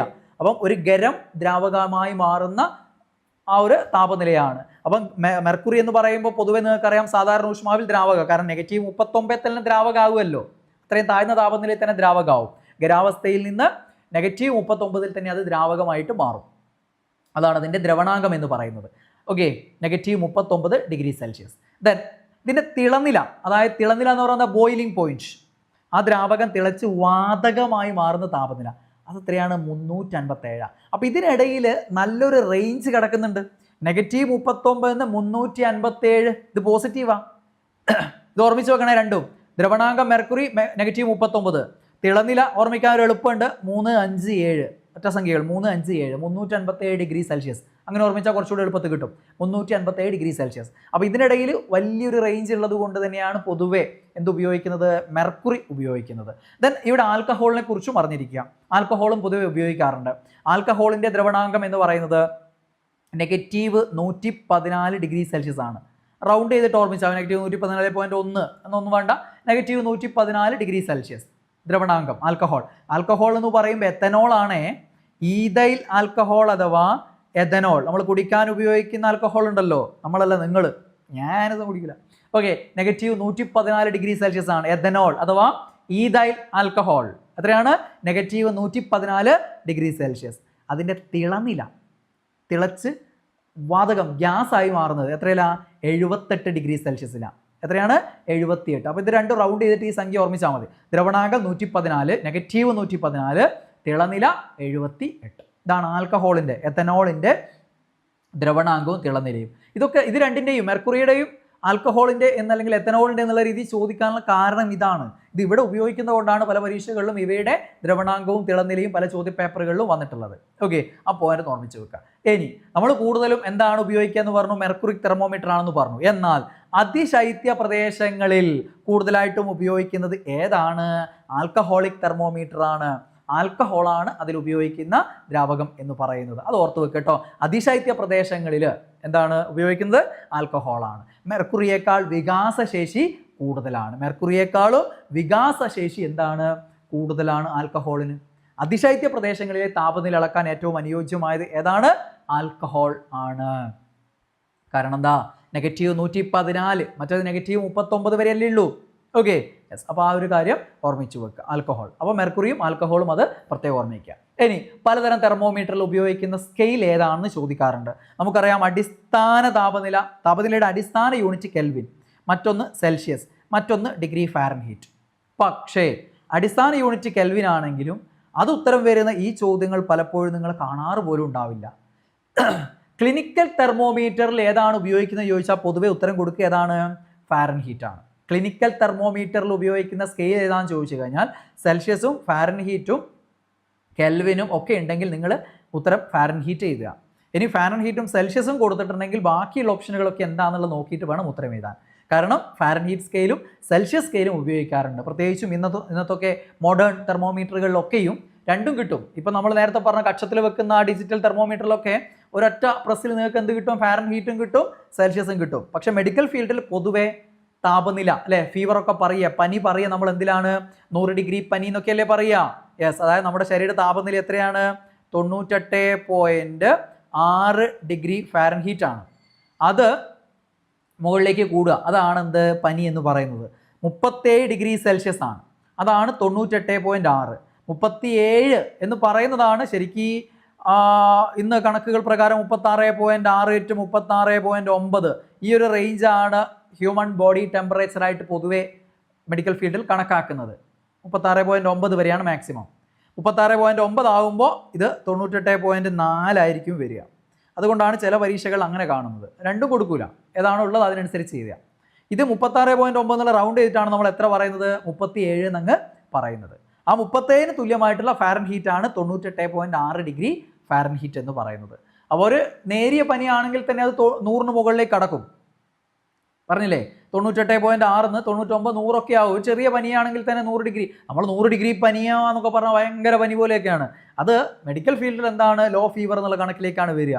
ഒരു 102 ഇതിലോട്ടൊക്കെ വരുന്നവരാണ്, ആ റേഞ്ചിലേക്ക് എത്തുന്നവരാണ് ഒരു മോഡറേറ്റ് ഫീവർ എന്നുള്ള ലെവലിലേക്ക് വരുന്നത്. അതിന് മുകളിലേക്ക് പോകുമ്പോൾ ഹൈ ഫീവറായി ഒരു 104 106 ആ ഒരു ലെവലിലേക്കൊക്കെ എത്തുമ്പോഴാണ് ഏറ്റവും മാക്സിമം അല്ലേ എന്താണ് എമർജൻസി കേസായിട്ട് കണക്കാക്കുന്ന പനി എന്ന് പറയുന്നത് ഹൈപ്പർ പൈറക്സിയ എന്നൊക്കെ പറയും. എന്താണ് ഹൈപ്പർ പൈറക്സിയ എന്നൊക്കെ പറയുന്നത്. ഓക്കെ, ആ ലെവലിലേക്ക് എത്തുമ്പോഴാണ്. അപ്പോൾ നോർമൽ ഹ്യൂമൻ ബോഡി ടെമ്പറേച്ചർ 37 അഥവാ 98.6, അത് ബൈ ഹാർട്ട് തന്നെ ഓർമ്മിക്കണം, 98.6 ഡിഗ്രി ഫാരൻഹീറ്റ് ആണ്. ഓക്കെ, അപ്പോൾ ക്ലിനിക്കൽ തെർമോമീറ്ററിൽ പൊതുവെ ഉപയോഗിക്കുന്നത് ഫാരൻഹീറ്റ്. ഉത്തരം ഫാരൻഹീറ്റ്. സെൽഷ്യസ് ഇങ്ങനെയൊക്കെ തന്നെയാണ് കൊടുത്തതെങ്കിൽ ഫാരൻഹീറ്റ് എഴുതുക. ഇനി ഫാരൻഹീറ്റ് സെൽഷ്യസ് ഇവ രണ്ടും എന്നുണ്ടെങ്കിൽ അത് രണ്ടും എന്ന് എഴുതണം. ഫാരൻഹീറ്റും പിന്നെ എന്ത് ഉപയോഗിക്കാറുണ്ട്, സെൽഷ്യസ് സ്കെയിലും ഉപയോഗിക്കാറുണ്ട്. ഇതിൽ തന്നെ രണ്ടും കിട്ടുന്ന രീതിയിലാണ് ഇന്നത്തെ ഭൂരിഭാഗം തെർമോമീറ്ററുകളും ഉള്ളത്, ക്ലിനിക്കൽ തെർമോമീറ്ററുകൾ. ഇനി ലബോറട്ടറി തെർമോമീറ്ററുകൾ എന്താ ഉപയോഗിക്കുന്നത്, പൊതുവേ സെൽഷ്യസ് ആണ്. ലബോറട്ടറി തെർമോമീറ്ററുകളിൽ കണക്കുകൾ പൊതുവെ ഉപയോഗിക്കുന്നതാണ് സെൽഷ്യസ് സ്കെയിലാണ് കൂടുതലായിട്ടും യൂസ് ചെയ്യുന്നത്. പൊതുവെ ഇങ്ങനെ ഒരു ചോദ്യം വന്നാൽ എന്ത് എഴുതുക, സെൽഷ്യസ് സ്കെയിൽ എന്ന് എഴുതുക. അവിടെ ആവശ്യമായ കൺവേർഷൻ്റെ കാര്യത്തിൽ സെൽഷ്യസിൽ കണ്ടിട്ട് എന്താണ് കെൽവിനിലേക്ക് മാറ്റുകയാണ് ചെയ്യുന്നത്. ഇനി ഇതുവരെ പരീക്ഷ ചോദിച്ചിട്ടില്ല, ഇനി ചോദിച്ചേക്കാം. ക്രയോജനിക് തെർമോമീറ്റർ, വളരെ താഴ്ന്ന താപനിലയൊക്കെ അളക്കാനുള്ള തെർമോമീറ്ററാണ് ക്രയോജനിക് തെർമോമീറ്റർ. ക്രയോജനിക് തെർമോമീറ്റർ, അതേപോലെ നേരത്തെ പറഞ്ഞ സ്റ്റാൻഡേർഡ് ഗ്യാസ് തെർമോമീറ്റർ, ഹീലിയമോ അല്ലെങ്കിൽ ഹൈഡ്രജൻ, നൈട്രജൻ ഇങ്ങനെ ഏതെങ്കിലും ഗ്യാസ് ഉപയോഗിച്ചിട്ടുള്ള സ്റ്റാൻഡേർഡ് ഗ്യാസ് തെർമോമീറ്റർ കാലിബ്രേറ്റ് ചെയ്യാൻ വേണ്ടിയിട്ട്, മറ്റുള്ളവയെ കാലിബ്രേറ്റ് ചെയ്യാൻ വേണ്ടിയിട്ട് ഉപയോഗിക്കുന്നതാണ് സ്റ്റാൻഡേർഡ് ഗ്യാസ് തെർമോമീറ്റർ എന്ന് പറയുന്നത്. അവിടെ ഉപയോഗിക്കുന്നത് ഏതാണ്, കെൽവിൻ സ്കെയിലാണ് പൊതുവെ ഉപയോഗിക്കുന്നത്. ക്രയോജനിക് വളരെ താഴ്ന്ന താപനിലയല്ലേ, താഴോട്ടുള്ളതല്ലേ വേണ്ടത്, -273 ഡിഗ്രി സെൽഷ്യസ് അല്ലേ 0 കെൽവിൻ. അപ്പോൾ കെൽവിൻ സ്കെയിലിൽ പൊതുവെ താഴ്ന്ന താപനില അളക്കാൻ ഗുണകരമാണ്. അതുകൊണ്ട് ക്രയോജനിക് തെർമോമീറ്ററുകളിൽ കെൽവിൻ സ്കെയിലാണ്. സ്റ്റാൻഡേർഡ് ഗ്യാസ് തെർമോമീറ്ററിൽ എന്താണ്, കെൽവിൻ സ്കെയിലാണ് എന്നുള്ളത് ഓർത്ത് വെക്കുക. ഇനി ഈ 3 സ്കെയിൽ പ്രധാനപ്പെട്ട Celsius scale, Fahrenheit scale, Kelvin scale, ഈ 3 സ്കെയിലുമായിട്ട് ബന്ധപ്പെട്ട് PSCയിൽ വരുന്ന ചില ചോദ്യങ്ങളുണ്ട്. സെൽഷ്യസ് സ്കെയിൽ ആവിഷ്കരിച്ചത് ആരാണ് ചോദിച്ചു കഴിഞ്ഞാൽ ആൻഡേഴ്സ് സെൽഷ്യസ് ആണ്. ആരാണ്, ആൻഡേഴ്സ് സെൽഷ്യസ്. ആൻഡേഴ്സ് സെൽഷ്യസ് ആണ് സെൽഷ്യസ് സ്കെയിൽ. പേര് തന്നെ ഉണ്ട്, Celsius scale, Anders Celsius. Then ഇതിന് ഏറ്റവും താഴ്ന്ന ഒരു പോയിന്റും ഏറ്റവും ഉയർന്ന ഒരു പോയിന്റും ഉണ്ടാവുമല്ലോ. ആ താഴ്ന്ന പോയിന്റാണ് എന്ത്, ഐസ് പോയിന്റ് എന്ന് പറയുന്നത്. എന്താണ്, ഐസ് പോയിന്റ്. ഐസ് പോയിന്റ് എത്രയാണ്, 0 ഡിഗ്രി സെൽഷ്യസ്. ഏറ്റവും ഉയർന്ന പോയിന്റാണ് സ്റ്റീം പോയിന്റ്. എത്രയാണ്, 100 ഡിഗ്രി സെൽഷ്യസ്. ഇതിനിടയിൽ കൃത്യമായിട്ടുള്ള 100 ഭാഗങ്ങളായിട്ട് വിഭജിച്ചിട്ടുണ്ടാവും. അതാണ് എന്ത്, സെൽഷ്യസ് സ്കെയിൽ എന്ന് പറയുന്നത്. അപ്പോൾ 100 തുല്യ ഭാഗങ്ങൾ, 0, 1, 2 അങ്ങനെ 100 ഭാഗങ്ങൾ, 0 മുതൽ 100 വരെയുള്ളത്, അതാണ് സെൽഷ്യസ് സ്കെയിൽ. അത് ഓർത്ത് വെക്കണം. ഇങ്ങനെ തന്നെ പരീക്ഷ ചോദിക്കാറുണ്ട്, സ്റ്റാൻഡേർഡ് ക്വസ്റ്റ്യൻ ആയിട്ട് മാറും. അപ്പോൾ സെൽഷ്യസ് സ്കെയിൽ അവതരിപ്പിച്ചത് ആൻഡേഴ്സ് സെൽഷ്യസ് ആണ്. ദെൻ ഐസ് പോയിന്റ് അല്ലേ, പിന്നെ സ്റ്റീം പോയിന്റ്. അപ്പോൾ 0, 100. അതായത് ഐസ് പോയിന്റ് എന്ന് പറയുമ്പോൾ നമുക്കറിയാലോ, ഐസ് പോയിന്റ് എന്ന് പറഞ്ഞാൽ എന്താ, ഐസ് പോയിന്റ് എന്ന് പറഞ്ഞാൽ ഐസ് ആകുന്ന പോയിന്റ് അത് തന്നെ വെച്ച് ഇവിടെ കിട്ടും. ഏറ്റവും താഴ്ന്നത് സെൽഷ്യസ് സ്കെയിലിൽ ഐസ് പോയിന്റ് ആയിട്ട് എടുക്കുന്നു. അതായത് ഐസ് പോയിന്റ് എന്ന് പറഞ്ഞു കഴിഞ്ഞാൽ ഐസ് ഉരുകുന്ന താപനില അല്ലെങ്കിൽ ജലം ഐസ് ആകുന്ന താപനില രണ്ടും സെയിം ആണല്ലോ. 0 ഡിഗ്രി സെൽഷ്യസ് ആണല്ലോ. ജലം ഐസ് ആയി മാറുന്നതും ഐസ് ഉരുകി ജലമായി മാറാൻ തുടങ്ങുന്നതും, അതായത് ഐസിൻ്റെ ദ്രവണാങ്കം, ജലത്തിൻ്റെ ഗരണാങ്കം ഫ്രീസിംഗ് പോയിന്റ്, ദ്രവണാങ്കം മെൽറ്റിംഗ് പോയിന്റ്, ഫ്രീസിംഗ് പോയിന്റ് അഥവാ ഗരണാങ്കം ഗരമായി മാറുന്ന താപനില. അപ്പോൾ ഐസിൻ്റെ മെൽറ്റിംഗ് പോയിന്റും ജലത്തിൻ്റെ ഫ്രീസിംഗ് പോയിന്റും എത്രയാണ്, 0 ഡിഗ്രി സെൽഷ്യസ്.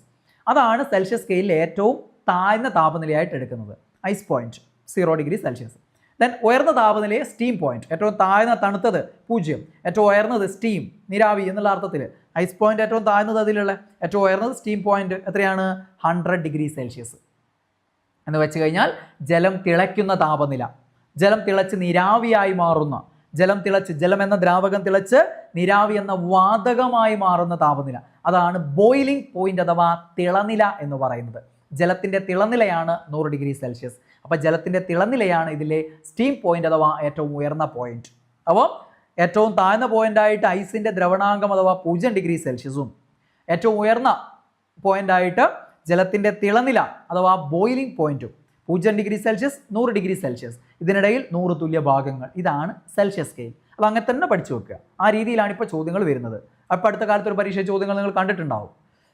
ഓക്കെ, ഇനി ഫാരൻഹീറ്റ് സ്കെയിൽ. എന്താണ് Fahrenheit scale?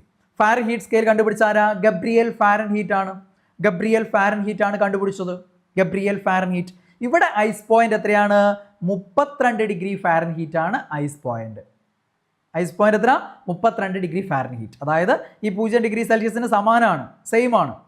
Then steam point എത്രയാണ്? 212 ഡിഗ്രി ഫാരൻഹീറ്റ് ആണ്. സ്റ്റീം പോയിന്റ് എത്രയാണ്? 212 ഡിഗ്രി ഫാരൻഹീറ്റ് ആണ്. ഇതിന് സമാനമാണ്, ഇതിന് സമാനമാണ്, ഇതിന് സമാനമാണ്. പക്ഷേ ഇതിന് ഓരോന്നിനും ഇടയിൽ, ഈ 32നും 212നും ഇടയിൽ 180 തുല്യ ഭാഗങ്ങളുണ്ട്. മറ്റത് 100 ഭാഗങ്ങളാണെങ്കിൽ ഇവിടെ 180 തുല്യ ഭാഗങ്ങളായിട്ടാണ് വിഭജിച്ചിരിക്കുന്നത്. അതുകൊണ്ട് ഇതെല്ലായ്പ്പോഴും എന്തായിരിക്കണം എന്നില്ല, തുല്യമാകില്ല എന്നുള്ളതാണ്. ഓരോന്നും എപ്പോഴാണ് തുല്യമാകുന്നത് എന്നുള്ളത് നമുക്ക് പഠിക്കാനുള്ളതാണ്. സ്ഥിരം ചോദ്യമാണ്, ഇത് ഇപ്പോൾ കഴിഞ്ഞ 10th പ്രിലിംസ് പരീക്ഷയിൽ പോലും ചോദിച്ചിട്ടുണ്ട്.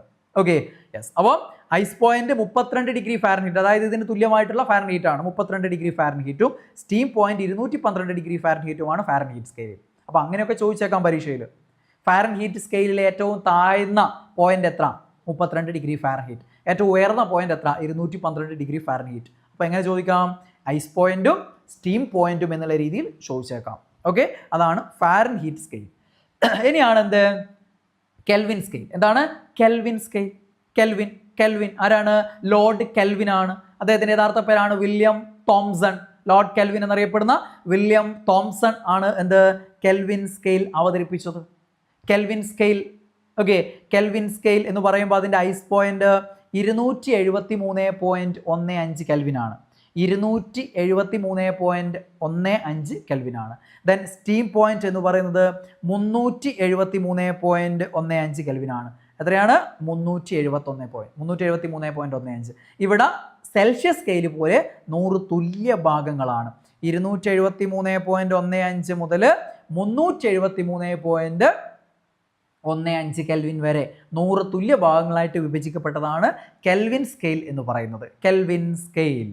Okay, yes. അപ്പോൾ അത് ഓർമ്മിച്ച് വെക്കുക. ദെൻ കെൽവിൻ സ്കെയിലിൽ എന്തുണ്ടാവില്ല? നെഗറ്റീവ് സംഖ്യകൾ ഉണ്ടാവില്ല. അപ്പോൾ നിങ്ങൾ വിചാരിക്കും സെൽഷ്യസ് സ്കെയിലിൽ 0 to 100 അതിലെവിടെയാണ് നെഗറ്റീവ്? മറ്റിടത്തിൽ 32 to 212 അതിലെവിടെയാണ് നെഗറ്റീവ്? അതല്ല ഉദ്ദേശിക്കുന്നത്. അതിലെന്ത് സംഖ്യകൾ സൂചിപ്പിക്കാം? നമുക്ക് നെഗറ്റീവ് സംഖ്യകൾ സൂചിപ്പിക്കാം, അല്ലേ? പക്ഷെ കെൽവിൻ സ്കെയിലിൽ അത് പറ്റില്ല. കാരണം എന്താ? കെൽവിൻ സ്കെയിൽ എന്ന് പറയുന്നത്, അതായത് നിങ്ങൾക്കറിയാം നെഗറ്റീവ് 273.15 ഡിഗ്രി സെൽഷ്യസ്, അതാണ് എന്ത്? 0 കെൽവിൻ എന്ന് പറയുന്നത്. നെഗറ്റീവ് 273.15 ഡിഗ്രി സെൽഷ്യസ് ആണ് എന്ത്? 0 കെൽവിൻ. 0 കെൽവിൻ. അപ്പോൾ ഇവിടെ തുടങ്ങുന്ന എത്രയില്ല? 273.5 കെൽവിനില്ല.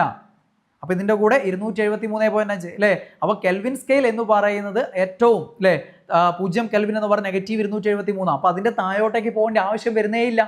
അപ്പോൾ കെൽവിൻ സ്കെയിലിൽ എന്തുണ്ടാവില്ല? നെഗറ്റീവ് സംഖ്യകൾ ഉണ്ടാവില്ല. കാരണം അച്ചീവ് ചെയ്യാൻ പറ്റുന്ന ഏറ്റവും താഴ്ന്ന നെഗറ്റീവ് 273.15 ഡിഗ്രി സെൽഷ്യസ് ആണ്. അതാണ് 0 കെൽവിൻ എന്ന് പറയുന്നത്. അപ്പോൾ കെൽവിൻ സ്കെയിലിൽ എന്തുണ്ടാവില്ല? നെഗറ്റീവ് സംഖ്യകൾ ഉണ്ടാകില്ല എന്നുള്ള ആ ഒരു പോയിന്റ് ഓർമ്മിച്ച് വെക്കുക. പലതവണ ചോദിച്ചിട്ടുള്ളൊരു ചോദ്യമാണ്. Okay, done. ഇതാണ് ഇവിടുത്തെ ഏറ്റവും ഇമ്പോർട്ടൻറ്റ് ക്വസ്റ്റ്യൻ. സെൽഷ്യസ് സ്കെയിലും ഫാരൻഹീറ്റ് സ്കെയിലും തുല്യമാകുന്നത് എത്രയിലാണ്? -40ലാണ്. -40 ഡിഗ്രി സെൽഷ്യസും -40 ഡിഗ്രി ഫാരൻഹീറ്റും വരും. ഓക്കെ, -40 സെൽഷ്യസ് സ്കെയിലും ഫാരൻഹീറ്റ് സ്കെയിലും തുല്യമാകും. മനസ്സിലായില്ലേ? ഇനി ഇതാണ് ഏറ്റവും കൂടുതൽ തവണ ചോദിച്ചിട്ടുള്ളത്, ഇപ്പോഴും ചോദിച്ചു. ഇനി ഫാരൻഹീറ്റ് സ്കെയിലും കെൽവിൻ സ്കെയിലും തുല്യമാകുന്നത് എത്രയിലാണ്? 574.25 എന്നാണ് നിങ്ങൾ ആദ്യം ഓർമ്മിക്കേണ്ടത്. ഓക്കെ, ഫാരൻഹീറ്റ് സ്കെയിലും കെൽവിൻ സ്കെയിലും തുല്യമാകുന്ന എത്രയിലാണ്? 574.25. 574.25 എന്ന് കിട്ടുന്നത്, ഇത് കണക്ക് കൂട്ടുന്ന സമയത്ത് നമ്മൾ കെൽവിൻ സ്കെയിലും ഫാരൻഹീറ്റ് സ്കെയിലും തുല്യമാകുന്നതിന് കണക്ക് കൂട്ടലിന് എടുക്കുന്ന സമയത്ത് നമ്മൾ കെൽവിൻ എന്ന് പറയുന്നത് -273.15 ഡിഗ്രി സെൽഷ്യസ് അല്ലേ 0 കെൽവിൻ. അപ്പോൾ കണക്ക് കൂട്ടലുകളിൽ നമ്മളിത് റൗണ്ട് ചെയ്തിട്ട് -273 സമം 0 കെൽവിൻ. -273 ഡിഗ്രി സെൽഷ്യസിനെ 0 കെൽവിനായിട്ട് എടുക്കും കണക്ക് കൂട്ടാനുള്ള സൗകര്യാർത്ഥം. അങ്ങനെ കണക്ക് കൂട്ടുമ്പോഴാണ് 574.25 കിട്ടുന്നത്. ഇതാണ് പരീക്ഷയിൽ കൂടുതലും ഉണ്ടാവാറുള്ളത്. പക്ഷേ നിങ്ങൾ മനസ്സിൽ വേണം, അല്ല 0.15 വെച്ചുള്ള കണക്ക് കൂട്ടലിലാണെങ്കിൽ അവിടെ 574.59 വരിക. മനസ്സിലായില്ലേ? ഇത് രണ്ടിൽ ഏതെങ്കിലും ഒന്നേ ഉണ്ടാവൂ. രണ്ടും ഉണ്ടെങ്കിൽ കറക്റ്റ് ആൻസർ എഴുതണം. 574.59 ആണ്. പോസിറ്റീവാണ്. 574.59. ഒരു ഓപ്ഷൻ നെഗറ്റീവ് ഇട്ടതായിരിക്കും. ഇതാണ് നെഗറ്റീവ്, -40. മറ്റതെന്താണ്? പോസിറ്റീവാണ്. 574.25 റൗണ്ട് ചെയ്തിട്ട്. ഇതാണ് കൂടുതൽ ഉണ്ടാവുക. കറക്റ്റ് ആൻസർ 574.59 ആണ്. ക്ലിയർ അല്ലേ? യെസ്. അപ്പോൾ അത് ഓക്കെ.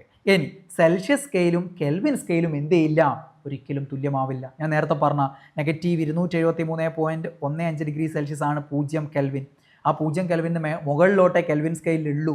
അപ്പം 0 കെൽവിന് മുകളിലോട്ടല്ലേ ഉള്ളൂ, ഇനി താഴോട്ടില്ലല്ലോ. അച്ചീവ് ചെയ്യാൻ പറ്റുന്ന ഏറ്റവും താഴ്ന്നതാണിത്. അപ്പോൾ അതിൻ്റെ താഴോട്ടില്ല. -273.15 ഡിഗ്രി സെൽഷ്യസ് അതിന് താഴോട്ടില്ല. അപ്പോൾ ഒരിക്കലും തുല്യമാവില്ല. Celsius സ്കെയിലും Kelvin സ്കെയിലും തുല്യമാവില്ല. സെൽഷ്യസും ഫാരൻഹീറ്റും -40, ഫാരൻഹീറ്റും കെൽവിനും 574.25. കൃത്യമായിട്ട് പറയുകയാണെങ്കിൽ 574.59 എന്ന് ഓർമ്മിച്ച് വെക്കുക. ഇനി നേരത്തെ ഞാൻ പറഞ്ഞതാണ് റാങ്കിൻ സ്കെയിൽ ഇനി അപൂർവമായിട്ട് ചിലപ്പോൾ റെയർ ആയിട്ട് ഇനി വന്നേക്കാം പരീക്ഷയിൽ. അപ്പോൾ റാങ്ക് മേക്കിംഗ് ക്വസ്റ്റൻ ആയിട്ട് മാറും. നിങ്ങളെ ഉത്തരം ചെയ്തുള്ളൂ. മനസ്സിലായില്ലേ? അപ്പോൾ റാങ്കിൻ ഇങ്ങനെ എഴുതാം, RANKIN ആണ് റാങ്കിൻ സ്കെയിലും കെൽവിൻ സ്കെയിലും തുല്യമാവുന്ന എത്രയിലാണ്? 0-ലാണ്. രണ്ടിൻ്റെയും 0 സെയിം ആണ്. 0 കെൽവിൻ തന്നെയാണ് 0 റാങ്കിനും, അത് സെയിം ആണ്. പക്ഷെ പിന്നീട് അങ്ങോട്ട് ഒരിക്കലും എന്ത് ചെയ്യില്ല, തുല്യമാവില്ല. റാങ്കിൻ സ്കെയിലും കെൽവിൻ സ്കെയിലും തമ്മിൽ വ്യത്യാസം ഉണ്ട് എന്ന് പറഞ്ഞു നമ്മൾ. ഓക്കെ, അപ്പോൾ റാങ്കിൻ സ്കെയിലും കെൽവിൻ സ്കെയിലും തുല്യമാവുമെന്ന് ചോദിച്ചാൽ 0. അത് ചോദിച്ചാൽ നിങ്ങൾ മാത്രമേ ഉത്തരം ചെയ്തുള്ളൂ. ബാക്കിയുള്ളവരൊക്കെ -40 എഴുതും, അല്ലെങ്കിൽ ഇത് എഴുതും, അല്ലെങ്കിൽ തുല്യമാവില്ല എന്ന് എഴുതും. തുല്യമാവുക എത്രയില്ല? 0-ലാണ്. എന്നാൽ റാങ്കിൻ സ്കെയിൽ ഫാരൻഹീറ്റ് സ്കെയിലുമായിട്ട് ഒരിക്കലും തുല്യമാവില്ല. റാങ്കിൻ സ്കെയിൽ സെൽഷ്യസ് സ്കെയിലുമായിട്ടും ഒരിക്കലും തുല്യമാവില്ല. മനസ്സിലായില്ലേ? ഗണിതപരമായിട്ട് തുല്യമാവും സെൽഷ്യസ് സ്കെയിലുമായിട്ട്. അതെത്രയല്ല? -614. -273 താഴോട്ടുള്ള നമുക്ക് വേണ്ടല്ലോ. അപ്പോൾ അത് എന്ത് ചെയ്യില്ല, ഗണിതപരമായിട്ടുള്ള മാത്രമാണ്, ഭൗതികപരമായിട്ട് അല്ലേ ഒരിക്കലും സംഭവിക്കാത്ത കാര്യമാണ്. കാരണം -273.15 ഡിഗ്രി സെൽഷ്യസിന് താഴോട്ടൊരു താപനില ഇല്ല, പ്രപഞ്ചത്തിൽ എവിടെയും ഇല്ല. ഓക്കെ, അപ്പോൾ ഗണിതപരമായിട്ട് നോക്കുകയാണെങ്കിൽ ചിലപ്പോൾ -614.59 അത് വരാൻ സാധ്യതയില്ല. കാരണം ഇത് തന്നെ വന്നിട്ടില്ല ഇതുവരെ. റാങ്കിൻ സ്കെയിലും കെൽവിൻ സ്കെയിലും തുല്യമാവുന്ന എത്രയിലാണ്? 0-ലാണ്. അതുവരെ മതി. റാങ്കിൻ സ്കെയിലും ഫാരൻഹീറ്റ് സ്കെയിലും റാങ്കിൻ സ്കെയിലും സെൽഷ്യസ് സ്കെയിലും തുല്യമാകില്ല എന്ന് ഓർമ്മിച്ചാൽ മതി. ഇനി എങ്ങാനും റാങ്കിൻ സ്കെയിലും സെൽഷ്യസ് സ്കെയിലും ചോദിക്കുകയാണെങ്കിൽ തന്നെ ഡിഗ്രി ലെവലിലെങ്ങാനേ ചോദിക്കുള്ളൂ. അത് ചോദിച്ചാൽ 614.59 നെഗറ്റീവാണേ. -614.59 ആണ്. ഇനി ഇവിടുത്തെ ഏറ്റവും പ്രധാന കാര്യം സെൽഷ്യസ് സ്കെയിലും ഫാരൻഹീറ്റ് സ്കെയിലും കെൽവിൻ സ്കെയിലും ഒക്കെ അങ്ങോട്ടും ഇങ്ങോട്ടുള്ള കൺവേർഷനാണ്. അത് എളുപ്പത്തിൽ കണക്ക് ചെയ്യാൻ പഠിക്കണം. അതിൽ ചിലതൊക്കെ നമ്മൾ ബൈ ഹാർട്ട് പഠിച്ചു വെക്കണം. അത് പഠിച്ചു വെച്ചാൽ ചിലപ്പോൾ നിങ്ങൾ കണക്ക് പരീക്ഷയിൽ ആവശ്യം വരില്ല. കാരണം പലപ്പോഴും പരീക്ഷ വരുന്ന ചോദ്യങ്ങൾ ഭൂരിഭാഗവും മുൻ ചോദ്യങ്ങൾ തന്നെ ആവർത്തിച്ച് ചോദിക്കുന്ന സംഖ്യകളാണ്. അതുകൊണ്ട് കൺവേർഷൻ ഇല്ലാതെ തന്നെ കിട്ടും. ഓക്കെ, ബൈ ഹാർട്ട് പഠിച്ചു വെച്ച് കഴിഞ്ഞാൽ. ഇനി അല്ലാത്ത ഏതെങ്കിലും ചോദിച്ചാൽ കുടുങ്ങി പോകാതിരിക്കാനാണ് ഈ കണക്ക്. അപ്പോൾ പ്രധാന സ്കെയിലുകൾ എന്ന് പറയുമ്പോൾ Celsius scale, Fahrenheit scale, Kelvin scale, ഇത് മൂന്നും തമ്മിലുള്ള ബന്ധമാണ് ഇവിടെ സൂചിപ്പിക്കുന്നത്. ഓക്കെ, ഇത് ഉപയോഗിച്ചിട്ടാണ് ഇവ തമ്മിൽ അങ്ങോട്ടും ഇങ്ങോട്ടുള്ള കൺവേർഷനുള്ള മറ്റ് ഇക്വേഷൻ നമ്മൾ ഉണ്ടാക്കിയെടുക്കുന്നത്. സെൽഷ്യസ് സ്കെയിലും ഫാരൻഹീറ്റ് സ്കെയിലും കെൽവിൻ സ്കെയിലും സെൽഷ്യസ് ബൈ 5, ഫാരൻഹീറ്റ് -32/9, കെൽവിൻ -273.15/5. ഇതാണ് തമ്മിലുള്ള ബന്ധം എന്ന് പറയുന്നത്. ഇത് തുല്യമായിരിക്കും. സെൽഷ്യസ് ബൈ 5ഉം ഫാരൻഹീറ്റ് -32/9ഉം കെൽവിൻ -273.15/5 എന്തായിരിക്കും? തുല്യമായിരിക്കും. ഇത് റൗണ്ട് ചെയ്തിട്ട് കണക്ക് ചെയ്യുന്ന സമയത്ത് റൗണ്ട് ചെയ്തിട്ട് 273 എന്നെടുത്തിട്ടാണ് നമ്മൾ ചെയ്യേണ്ടത്. ഓക്കെ, അപ്പോൾ സെൽഷ്യസും ഫാരൻഹീറ്റും തമ്മിലുള്ള ബന്ധം ചോദിച്ചാൽ ഇതാ, ഇത് രണ്ടും തുല്യമാണ്. ഫാരൻഹീറ്റും കെൽവിനും തമ്മിൽ ചോദിച്ചാൽ ഇത് രണ്ടും എടുക്കണം. സെൽഷ്യസും കെൽവിനും ചോദിച്ചാൽ ഇത് രണ്ടും എടുക്കണം. അങ്ങനെ എടുത്തിട്ടാണ് ഈ കണക്ക് ചെയ്യാനുള്ള ഇക്വേഷൻ ഉണ്ടാക്കിയെടുക്കുന്നത്. അപ്പോൾ അത് നിങ്ങൾ കണക്ക് ചെയ്യുന്ന സമയത്ത് ഇങ്ങനെയൊക്കെ നോക്കിയാൽ കണക്കുകാർക്ക് എളുപ്പമായിരിക്കും. അല്ലാത്തവർക്ക് ഇതിൽ നിന്ന് കിട്ടൽ വലിയ പാടായിരിക്കും. അതുകൊണ്ട് ഇക്വേഷൻ പഠിച്ചിട്ട് കണക്ക് ചെയ്യാൻ അറിഞ്ഞിരിക്കണം. അപ്പോൾ ആ ഇക്വേഷൻ എങ്ങനെയാണ് ഉണ്ടാക്കുക എന്ന് ചോദിച്ചു കഴിഞ്ഞാൽ സെൽഷ്യസും ഫാരൻഹീറ്റും തമ്മിലുള്ളതാണെങ്കിൽ സെൽഷ്യസിനെ നമുക്ക് എന്തിലേക്ക് മാറ്റണം? ഫാരൻഹീറ്റിലേക്ക് മാറ്റണം എന്ന് വിചാരിക്കുക. ഡിഗ്രി ഫാരൻഹീറ്റിലേക്ക് മാറ്റണം. അപ്പോൾ ഇവിടെ സെൽഷ്യസ് ഉണ്ട് ബൈ 5 ആണ്. ഇവിടെ ഫാരൻഹീറ്റ് -32/9 ആണ്. അപ്പോൾ ഈ ബൈ 9 ഇപ്പുറം വരണം അല്ലേ? അപ്പം സെൽഷ്യസ് ഇൻറ്റു 9/5 -32 ഇപ്പുറം വരുമ്പോൾ 32. ഇതാണ് ഫാരൻഹീറ്റിലേക്ക് മാറ്റാനുള്ള ഇക്വേഷൻ. ഡിഗ്രി സെൽഷ്യസിനെ 9/5 കൊണ്ട് ഗുണിച്ച് 32 കൂട്ടിയാൽ എന്തിലേക്ക് മാറി? ഫാരൻഹീറ്റിലേക്ക് മാറി. മനസ്സിലായില്ലേ? അതാണ് സെൽഷ്യസിനെ ഫാരൻഹീറ്റിലേക്ക് മാറ്റാനുള്ള ഇക്വേഷൻ. അത് ബൈ ഹാർട്ട് പഠിച്ചോളുക. കണക്കുമായിട്ട് ബന്ധമില്ലാത്തവർ ഇങ്ങനെ അങ്ങോട്ടും ഇങ്ങോട്ടും മാറ്റാനും നിൽക്കേണ്ട, ബൈ ഹാർട്ട് പഠിച്ചോളുക. ഡിഗ്രി സെൽഷ്യസിനെ ഫാരൻഹീറ്റിലേക്ക് മാറ്റാൻ ഡിഗ്രി സെൽഷ്യസിനെ 9/5 കൊണ്ട് ഗുണിക്കുക. 9/5 കൊണ്ട് ഗുണിക്കുക എന്നാൽ 5 കൊണ്ട് വെട്ടിച്ചുരുക്കാൻ പറ്റുമെങ്കിൽ വെട്ടിച്ചുരുക്കിയിട്ട് ഗുണിക്കുക. വെട്ടിച്ചുരുക്കാൻ പറ്റുന്ന രീതിയിലുള്ളതേ നിങ്ങൾക്ക് കണക്കായിട്ട് ചെയ്യാൻ വരുള്ളൂ. 5 കൊണ്ട് വെട്ടാൻ പറ്റിയതേ വരുള്ളൂ. 20, 50, 100, 150, 200 അങ്ങനെയുള്ളതേ വരുള്ളൂ. അല്ലാത്തൊക്കെ വന്നു കഴിഞ്ഞാൽ വലിയ പാടല്ലേ പരീക്ഷയിൽ, നടക്കൂലല്ലോ. അപ്പോൾ ഡിഗ്രി സെൽഷ്യസിനെ 9/5 കൊണ്ട് ഗുണിച്ചിട്ട് അതിൻ്റെ കൂടെ 32 കൂട്ടിയാൽ എന്തായി? ഫാരൻഹീറ്റിലായി. അപ്പോൾ ഒന്ന് ചെയ്ത് നോക്കാം നമുക്ക്. 100 ഡിഗ്രി സെൽഷ്യസ് 100 ഡിഗ്രി സെൽഷ്യസ് എത്ര ഫാരൻഹീറ്റ് ആണെന്ന് ചോദിച്ചാൽ 100 ഡിഗ്രി സെൽഷ്യസിന് നമുക്ക് എന്ത് ചെയ്യണം? 9/5 കൊണ്ട് ഗുണിക്കണം, എന്നിട്ട് 32 ആഡ് ചെയ്യണം. 100ന് 9/5 കൊണ്ട് ഗുണിക്കുക എന്ന് പറഞ്ഞാൽ വെട്ടിച്ചുരുക്കാലോ. 100ൽ 5 എത്ര പ്രാവശ്യം? 20 പ്രാവശ്യം. അപ്പം 20 × 9 180. 20 × 9 150 കിട്ടും. അതിൻ്റെ കൂടെ എത്ര ആഡ് ചെയ്യണം? 32 ആഡ് ചെയ്യണം. 180 + 32 എത്ര കിട്ടും? 212 കിട്ടും. സിമ്പിൾ കണക്കല്ലേ, ചെയ്യാൻ പറ്റൂലേ? മാത്സ് വലിയ ഐഡിയ ഇല്ല, എനിക്ക് കണക്കൊന്നും പറ്റില്ല പറഞ്ഞ് വിടേണ്ട ആവശ്യമുണ്ടോ? ഇല്ല. പക്ഷെ ഒരിക്കലും 100 ഡിഗ്രി സെൽഷ്യസ് വന്നിട്ട് നിങ്ങൾ പരീക്ഷ ചെയ്ത് നോക്കിയിട്ട് 212 കണ്ടുപിടിക്കാൻ നിങ്ങൾ പോയി കഴിഞ്ഞിട്ട് ആ ഉത്തരം കിട്ടിയിട്ട് ഞാൻ കണക്ക് ചെയ്ത് കണ്ടുപിടിച്ചു എന്ന് വിചാരിക്കുന്നതിൽ ഒരു കാര്യമില്ല. ഇത് ഏത് PSC ആസ്പിരൻറ്റും, ആപ്ലിക്കൻ്റ് അല്ല, എല്ലാ ആസ്പിരൻറ്റും ഇത് 212 അല്ല അത് തന്നെ ഉത്തരം ചെയ്തു. കാരണം എത്രയോ തവണ വന്ന് തയമ്പിച്ച ചോദ്യമാണ്. 100 ഡിഗ്രി സെൽഷ്യസ് എത്രയാണ്? 212 ഡിഗ്രി ഫാരൻഹീറ്റ് ആണ്. ഇത് ചെയ്ത് നോക്കാൻ നിൽക്കരുത്. ഓക്കെ, അപ്പോൾ 100 × 9/5 + 32 വെട്ടിച്ചുരുക്കുന്നു. 100 കൊണ്ട് 20, 20 × 9 180 + 32. ഇതാണ് 20 × 9 + 32. അത് 20 × 9 ഗുണിക്കണം ആദ്യം 180 പ്ലസ് കൂട്ടണം. ബോർഡ് മാത്സ് റൂളൊക്കെ അറിയാമല്ലോ. അപ്പോൾ 212 ഡിഗ്രി ഫാരൻഹീറ്റ് കിട്ടും. ഇങ്ങനെയുള്ള ഒന്ന് നിങ്ങൾ ചെയ്ത് നോക്കിയേ. കമൻറ്റ് ചെയ്യാൻ പറഞ്ഞു കഴിഞ്ഞാൽ നിങ്ങൾ ഇവിടെ കമൻറ്റ് ചെയ്ത് കഴിഞ്ഞാൽ നമ്മുടെ ആ ഒരു മത്സരം തമ്മിൽ കൂടി കൊഴിഞ്ഞു പോകും. അതുകൊണ്ട് കമൻറ്റ് ചെയ്യേണ്ട, നിങ്ങളൊന്ന് ചെയ്ത് നോക്കിയാൽ മതി. 200 ഡിഗ്രി സെൽഷ്യസ് എന്ന് പറഞ്ഞാൽ എത്ര ഫാരൻഹീറ്റ് ആണ് ചെയ്ത് നോക്ക്. ഇതും ഞാൻ ബൈ ഹാർട്ട് അങ്ങ് പറയും, ഞാൻ മിടുക്കനാ. 100 ഡിഗ്രി സെൽഷ്യസ് 212 അല്ലേ? അപ്പോൾ 200 ഡിഗ്രി സെൽഷ്യസ് എന്ന് പറഞ്ഞാൽ 424 എന്ന് പറഞ്ഞാൽ തെറ്റാണ്. കാരണം ഒന്നിൽ 100ൻ്റെ വിഭജനം, ഒന്നിൽ 180ൻ്റെ വിഭജനം, രണ്ടും അങ്ങനെ കണക്കൂട്ടാൻ പറ്റുമോ? ഇല്ല. അത് ചെയ്ത് തന്നെ നോക്കണം. മനസ്സിലായില്ലേ? അത് ബൈ ഹാർട്ട് ഇങ്ങനെ 100ൻ്റെ എനിക്കറിയാം, എന്നാൽ പിന്നെ 200ൻ്റെ 300ൻ്റെ ഒക്കെ ഇങ്ങനെ അങ്ങ് പറയാമെന്ന് വിചാരിച്ചു കഴിഞ്ഞാൽ അത് തെറ്റായിരിക്കും. അത് ചെയ്ത് നോക്കുക. ഓക്കെ, 200ന് എന്ത് ചെയ്യുക? 9/5 കൊണ്ട് ഗുണിച്ചിട്ട് 32 ആഡ് ചെയ്യുക. 200 × 9/5 + 32 ചെയ്ത് നോക്കിയാൽ 200 വെട്ടിച്ചുരുക്കാം. 100ലാവുമ്പോൾ 20 അല്ലേ? 200ലാവുമ്പോൾ 40. 40 × 9 4 36 360 392 വരിക. അത് നിങ്ങൾ ഞാനിങ്ങനെ ബൈ ഹാർട്ട് പറഞ്ഞ് നോക്കണ്ട, നിങ്ങൾ എന്ത് ചെയ്തോ കണക്ക് ചെയ്ത് നോക്കിക്കോ. കണക്കായിട്ട് വലിയൊരു ഐഡിയ ഇല്ലാത്തവർ അങ്ങനെ ചെയ്ത് പഠിച്ചു വെക്കുക. 200 300 അങ്ങനെ ഏതെങ്കിലും ചോദിച്ചു കഴിഞ്ഞാൽ പരീക്ഷ ചെയ്യാൻ പാകത്തിൽ അത് അറിഞ്ഞിരിക്കണം. അത് നിർബന്ധമാണ്. സെൽഷ്യസിനെ ഫാരൻഹീറ്റിലേക്ക് മാറ്റാനാണ് കൂടുതലും പരീക്ഷയിൽ ചോദിക്കുക. ഇനി ഫാരൻഹീറ്റിനെ സെൽഷ്യസിലേക്ക് മാറ്റാൻ രണ്ടും ബൈ ഹാർട്ട് പഠിക്കാൻ നിൽക്കരുത്. ഒരു ഇക്വേഷൻ ബൈ ഹാർട്ട് പഠിക്കുക. സെൽഷ്യസിനെ 9/5 കൊണ്ട് ഗുണിച്ചിട്ട് 32 കൂട്ടിയിട്ടല്ലേ അങ്ങോട്ടേക്ക് പോയത്, ഫാരൻഹീറ്റിലേക്ക് പോയത്. അപ്പോൾ തിരിച്ച് ഫാരൻഹീറ്റിൽ നിന്ന് സെൽഷ്യസിലേക്ക് പോകാൻ എന്താ ചെയ്യേണ്ടി വരിക? അവസാനം ചെയ്തത് ആദ്യം ചെയ്യണം. ഫാരൻഹീറ്റിലുള്ളതെന്ന് 32 കുറയ്ക്കണം. കൂട്ടിയതല്ലേ, അതാണ് കുറച്ച് കളയണം. എന്നിട്ടോ 9/5 കൊണ്ട് ഗുണിച്ചിട്ടല്ലേ ഇങ്ങോട്ട് പോയത്. അപ്പോൾ തിരിച്ച് 5/9 കൊണ്ട് ഗുണിക്കണം. അപ്പോൾ എന്ത് കിട്ടും? സെൽഷ്യസിലേക്ക് കിട്ടും. ഇതാണ് ഇക്വേഷൻ. ഏതെങ്കിലും ഒരു ഇക്വേഷൻ പഠിക്കുക. അല്ലെങ്കിൽ ഇവിടെയാണോ 5/9, അവിടെയാണോ 9/5, അങ്ങനെയുള്ള കൺഫ്യൂഷൻ വരും. അതുകൊണ്ട് സെൽഷ്യസിനെ ഫാരൻഹീറ്റിലേക്ക് മാറ്റാനുള്ള ഇക്വേഷൻ പഠിക്കുക. സെൽഷ്യസിനെ 9/5 കൊണ്ട് ഗുണിച്ച് 32 ആഡ് ചെയ്താൽ ഫാരൻഹീറ്റായി. നേരെ തിരിച്ച് ചെയ്യുക. 32 ആദ്യം അങ്ങോട്ട് കുറയ്ക്കുക, എന്നിട്ട് 5/9 കൊണ്ട് ഗുണിച്ചാൽ എന്തായി? സെൽഷ്യസിലേക്ക് തിരിച്ചു വന്നു. ക്ലിയർ അല്ലേ? 50 ഡിഗ്രി ഫാരൻഹീറ്റ് എന്ത് ചെയ്യണം നമുക്ക്? ഇക്വേഷൻ പ്രകാരം 50 - 32 × 5/9. 50 32 കുറച്ചാൽ 18. 18 × 5/9. 18 5/9 എന്ന് പറഞ്ഞാൽ 18 × 5/9 വെട്ടിച്ചുരുക്കാം. 18ൽ 9 2 പ്രാവശ്യം. 2 × 5 10 ഡിഗ്രി സെൽഷ്യസ്. ചെയ്യാൻ പറ്റത്തില്ലേ? പറ്റൂലേ? സിമ്പിൾ അല്ലേ? ഫാരൻഹീറ്റ് തന്നേന്ന് 32 ആദ്യം കുറയ്ക്കുക, എന്നിട്ട് 5/9 കുടിച്ചാൽ മതി. അപ്പോൾ ഇതേപോലെ ഇതൊന്നും നിങ്ങൾ ചെയ്ത് നോക്കുക. കമൻറ്റ് ചെയ്യേണ്ട, അത് ചെയ്ത് നോക്കി കണ്ടുപിടിക്കുക. കമൻറ്റ് നിങ്ങൾ എന്ത് ചെയ്താൽ മതി? അവസാനമുള്ള 6 ചോദ്യത്തിൻ്റെ ഉത്തരം അത് ഞാൻ എല്ലാ സെൽഷ്യസിലാണ് തന്നിരിക്കുന്നത്. അതൊക്കെ ഫാരൻഹീറ്റിലും കെൽവിനിലും നിങ്ങൾ എഴുതണം. അത് ചെയ്യാൻ മാത്രം മതി നിങ്ങളിവിടെ. ഓക്കെ, എന്നിട്ട് നേരെ റാങ്ക് മേക്കർ PSC ടിപ്സ് എന്ന ടെലഗ്രാം ചാനലിൽ ജോയിൻ ചെയ്യുക. അവിടെ ഞാനൊരു നിർദ്ദേശം പറയും, അതും കൂടെ ചെയ്താൽ മതി. ഓക്കെ, സിമ്പിളായിട്ട് നിങ്ങൾക്ക് ഗോൾഡ് ബാച്ചിൽ സൗജന്യമായിട്ട് ജോയിൻ ചെയ്യാം. Okay, yes. അതല്ലെങ്കിലും ഈ ക്ലാസ് നിർബന്ധമായിട്ടും കാണുക, പഠിച്ചേക്കുക, എല്ലാ പരീക്ഷയിലും വരുന്നതാണ്.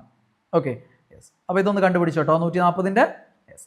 അടുത്തത് സെൽഷ്യസിനെ കെൽവിനിലേക്കാക്കാനും പരീക്ഷ ചോദിക്കാറുണ്ട്. വളരെ എളുപ്പമാണ്.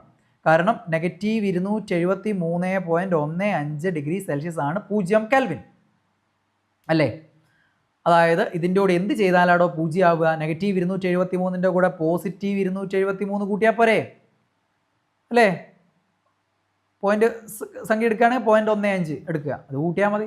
അപ്പോൾ സെൽഷ്യസിൻ്റെ കൂടെ 273 കൂട്ടിയാൽ, കറക്റ്റായിട്ട് പറയുകയാണെങ്കിൽ സെൽഷ്യസിൻ്റെ കൂടെ 273.15 കൂട്ടിയാൽ എന്തിലേക്ക് മാറും? കെൽവിനിലേക്ക് മാറും. ഇതും പലതവണ ചോദിച്ചിട്ടുള്ള 100 ഡിഗ്രി സെൽഷ്യസ് എത്ര കെൽവിനാണ്? 100 ഡിഗ്രി സെൽഷ്യസ് എന്ന് പറഞ്ഞാൽ എത്രയാ? 100 പ്ലസ് 273.15, അതായത് 373.15 കെൽവിനാ. പരീക്ഷയിൽ അധികവും 373 കെൽവിൻ ഉണ്ടാവും. അതായത് കണക്ക് ചെയ്യുന്ന സമയത്ത് പ്രത്യേകം തന്നില്ല എങ്കിൽ നിങ്ങൾ 273 എടുത്ത് കൂട്ടിയാൽ മതി. ഓക്കെ, അപ്പോൾ സെൽഷ്യസിനെ കെൽവിനിലേക്ക് മാറ്റാൻ എളുപ്പമല്ലേ? 273 കൂട്ടിയാൽ മതി. അപ്പോൾ കെൽവിനെ സെൽഷ്യസിലേക്ക് മാറ്റാനോ 273 കുറച്ചാൽ മതി. 373.15 കെൽവിൻ എന്ന് പറഞ്ഞാൽ 273 കുറച്ചാൽ 100 സെൽഷ്യസ്, 100 ഡിഗ്രി സെൽഷ്യസ്. ക്ലിയർ അല്ലേ? അപ്പോൾ അത് സിമ്പിൾ അല്ലേ? സെൽഷ്യസിനെ കെൽവിനിലേക്ക് മാറ്റാനും കെൽവിനെ സെൽഷ്യസിലേക്ക് മാറ്റാനും എളുപ്പമല്ലേ? യെസ്. അപ്പം കെൽവിന് ഏതൊന്നാന്ന് പഠിക്കാവൂ ഇതൊക്കെ. സെൽഷ്യസിനെ കെൽവിനിലേക്ക് മാറ്റാനുള്ള പഠിച്ചു വെച്ചാൽ മതി. എന്താ ആഡ് ചെയ്യുക? 273 കൂട്ടുക, 273 അങ്ങോട്ട് കൂട്ടിയാൽ മതി. നേരെ തിരിച്ച് കെൽവിൻ സെൽഷ്യസിലേക്ക് മാറ്റാൻ 273 കുറച്ചാൽ മതി. ആദ്യത്തെ ഓർമ്മിക്കുക, സെൽഷ്യസ് ടു കെൽവിൻ 273 കൂട്ടുക. ക്ലിയർ? അപ്പോൾ പിന്നെ ഇത് ഞാൻ പ്രത്യേകം പറയേണ്ട ആവശ്യമില്ല. ക്ലിയർ അല്ലേ? Okay, yes. അടുത്തത് ഫാരൻഹീറ്റിന് കെൽവിൻ. ഇത് ഞാനിവിടെ ഇക്വേഷനൊക്കെ വെച്ച് എഴുതി വെച്ചിട്ടുണ്ടെന്ന് മാത്രമേ ഉള്ളൂ. ഈ ഇക്വേഷനൊക്കെ പഠിക്കുന്നുണ്ടെങ്കിൽ നിങ്ങൾ ഒരു വിധത്തിലും നിങ്ങൾക്ക് മാത്സ് പറ്റില്ല എന്നുള്ളതാണ് അതിൻ്റെ അർത്ഥം. ഇവിടെ ഇങ്ങനെയൊന്നും നിങ്ങൾ പഠിക്കേണ്ട ആവശ്യമില്ല. ഫാരൻഹീറ്റിൽ നിന്ന് കെൽവിനിലേക്ക് മാറ്റാൻ ഒരിക്കലും ഈ ഇക്വേഷൻ ബൈഹാർട്ട് ആക്കാൻ നിങ്ങൾ പോവുകയും വേണ്ട. ഫാരൻഹീറ്റിൽ നിന്ന് സെൽഷ്യസിലേക്ക് മാറ്റുന്നത് നിങ്ങൾ പഠിച്ചിട്ടുണ്ടല്ലോ. ഫാരൻഹീറ്റിൽ നിന്ന് 32 കുറച്ച് 5/9 കൊണ്ട് ഗുണിച്ചാൽ എന്തായി? സെൽഷ്യസിലേക്ക് മാറി. സെൽഷ്യസ് നിന്ന് കെൽവിനിലേക്ക് മാറ്റാൻ നിങ്ങൾക്ക് അറിയാലോ, 273 കൂട്ടിയാൽ മതി. ഇതാണ് സംഭവം. അതിവിടെ ഒരു ഇക്വേഷൻ ആക്കി എഴുതിയത് മാത്രമേ ഉള്ളൂ. അപ്പോൾ ഇത് ബൈഹാർട്ട് പഠിക്കേണ്ട ആവശ്യമില്ല. ആദ്യത്തെ മാത്രം പഠിച്ചാൽ ഇവിടെയുള്ള ഏത് കണക്കും ചെയ്യാം. സെൽഷ്യസിനെ ഫാരൻഹീറ്റിലേക്ക് മാറ്റാനും മറിച്ച് ഫാരൻഹീറ്റിൽ നിന്ന് സെൽഷ്യസിലേക്ക് മാറ്റാനും പഠിച്ചാൽ ഇവിടെയുള്ള എല്ലാ കണക്കും ചെയ്യാം. ഓക്കെ, അപ്പോൾ സെൽഷ്യസിനെ ഫാരൻഹീറ്റിലേക്ക് മാറ്റാൻ സെൽഷ്യസ് × 9/5 + 32 ഫാരൻഹീറ്റ്. മനസ്സിലായില്ലേ? ഓക്കെ, ക്ലിയർ അല്ലേ? യെസ്. ഇവിടെ ഈ ഇക്വേഷനും കണക്കും ഇങ്ങനെ ചെയ്യേണ്ട ആവശ്യമുണ്ടോ? ഇല്ലല്ലോ. അപ്പോൾ വേണമെങ്കിൽ എന്ന് പറഞ്ഞുതരാം. ഫാരൻഹീറ്റിൽ നിന്ന് കെൽവിനിലേക്ക് മാറ്റാൻ ഫാരൻഹീറ്റിൽ നിന്ന് 32 കുറച്ച് 5/9 കൊണ്ട് ഗുണിച്ചാലാണ് സെൽഷ്യസ് ആവുക. അതിൻ്റെ കൂടെ പ്ലസ് 273 കൂട്ടിയാൽ കെൽവിനിലേക്ക് മാറി. ഈ ഇക്വേഷൻ പ്രകാരം 230 ചെയ്ത് നോക്കിയോ? 230 32 കുറയ്ക്കുന്നു, 5/9 കൊണ്ട് ഗുണിക്കുന്നു, 273 ആഡ് ചെയ്യുന്നു. ഓക്കെ, അപ്പോൾ 230 32 കുറച്ചാൽ 198 കിട്ടും. × 5/9 പ്ലസ് 273.15. 198 × 5/9 എന്ന് പറയുമ്പോൾ 198ന് 9 കൊണ്ട് വെട്ടിച്ചുരുക്കാം, 22 കിട്ടും. 22 × 5 പ്ലസ് 273.15. 22 × 5 എന്ന് പറഞ്ഞാൽ 110 പ്ലസ് 273.15. അപ്പോൾ 353.15 കെൽവിൻ കിട്ടും. ഇങ്ങനെയാണ് ഈ കണക്ക് ചെയ്യേണ്ടത്. ഇതാരും ഇങ്ങനെ പഠിച്ചു വെക്കേണ്ട ആവശ്യമില്ല. ഫാരൻഹീറ്റിനെ സെൽഷ്യസിലേക്ക് മാറ്റാനുള്ളത് പഠിച്ചിട്ടുണ്ട്. ഇതാ ഈ കഷ്ണം വെച്ചിട്ട് അല്ലേ? അതിൻ്റെ കൂടെ 273 അങ്ങോട്ട് കൂട്ടിയാൽ മതി. ഓക്കെ, അങ്ങനെയാണ് ഫാരൻഹീറ്റും കെൽവിനും തമ്മിലുള്ള ബന്ധം ചോദിച്ചാൽ ചെയ്യാവുള്ളൂ. ചോദിച്ചിട്ടില്ല, പരീക്ഷയിൽ ചോദിച്ചിട്ടില്ല. അതുകൊണ്ട് വലിയ ബന്ധമില്ലാത്തവർ ഇതിനെപ്പറ്റി ചിന്തിക്കുക വേണ്ട. ഇനി നേരെ തിരിച്ച് കെൽവിനിലെ ഫാരൻഹീറ്റിലേക്ക് മാറ്റാൻ, കെൽവിനുള്ളതെന്ന് അവസാനം നമ്മൾ 273 കൂട്ടിയല്ലേ, അപ്പോൾ അത് കുറയ്ക്കണം. എന്നിട്ടോ 5/9 കൊണ്ട് ഗുണിച്ചിട്ടില്ല, അങ്ങോട്ട് പോയി, അപ്പോൾ 9/5 കൊണ്ട് ഗുണിക്കണം. എന്നിട്ടോ 32 ആഡ് ചെയ്യണം. ഇതും ചോദിച്ചിട്ടില്ല, വിട്ടേക്കുക. ഇനി ഏതെങ്കിലും പരീക്ഷയിൽ നിങ്ങളോട് ചോദിച്ചാൽ എന്ത് ചെയ്യുക? സെൽഷ്യസ് നിന്ന് ഫാരൻഹീറ്റ്, ഫാരൻഹീറ്റിൽ നിന്ന് സെൽഷ്യസ്, അതറിയാം. എന്നിട്ട് കെൽവിനിലേക്ക് മാറ്റിയാൽ മതി. ഓക്കെ, ക്ലിയർ അല്ലേ?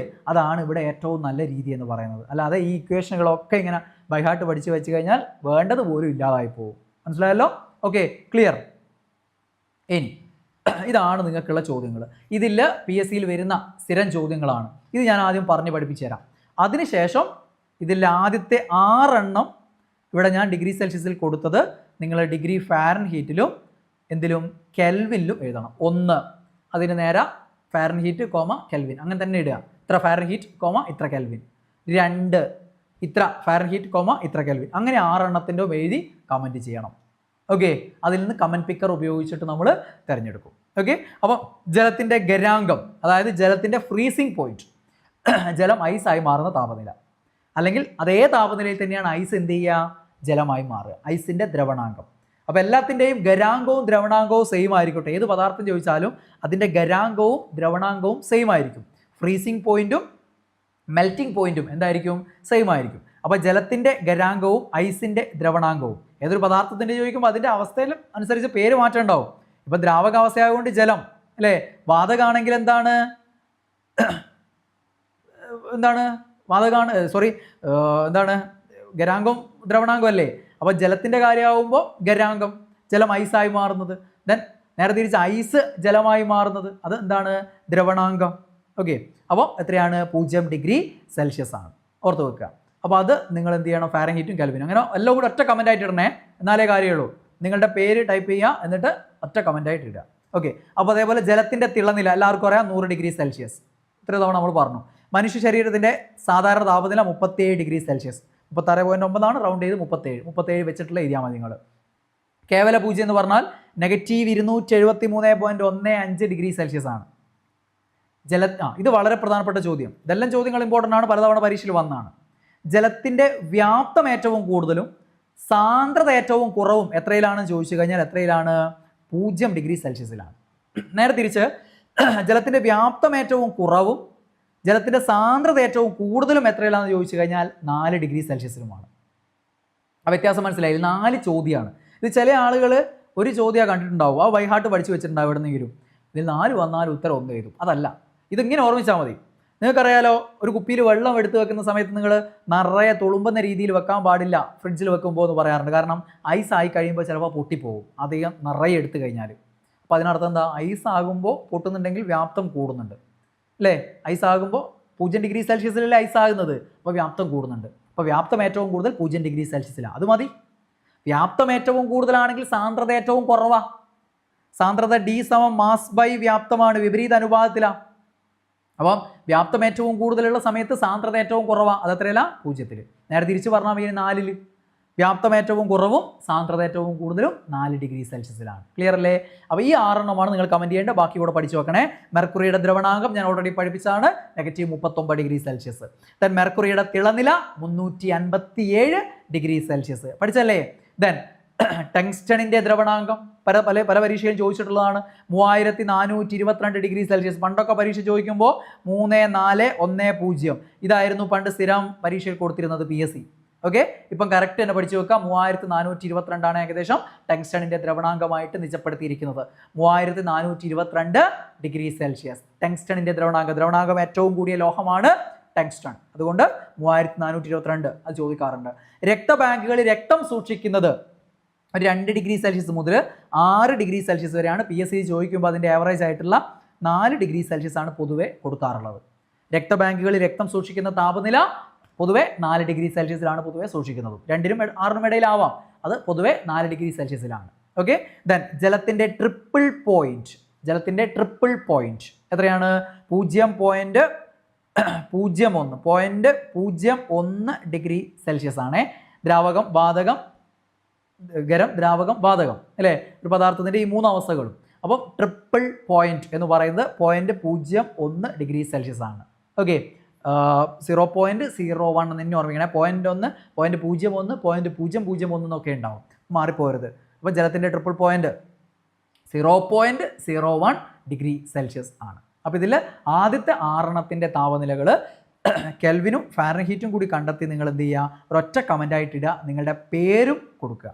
ആ കമൻറ്റിൽ നിങ്ങളുടെ പേരും കൊടുക്കുക. ഓക്കെ, അങ്ങനെ ആകുമ്പോൾ നിങ്ങൾക്ക് എൻ്റെ അടുത്ത് തുടങ്ങാൻ പോകുന്ന LGS ബാച്ചിലേക്കോ, നിങ്ങളുടെ താല്പര്യം അനുസരിച്ച് LDC ബാച്ചിലേക്കോ അല്ലെങ്കിൽ LPUP ഗോൾഡ് ബാച്ചിലേക്കോ നിങ്ങൾക്ക് സൗജന്യമായിട്ട് ജോയിൻ ചെയ്യാം. ഓക്കെ, അപ്പോൾ ഈ ക്ലാസ് മുഴുവനായിട്ട് കണ്ടവർക്കുള്ള ഒരു സമ്മാനം കൂടിയാണിത്.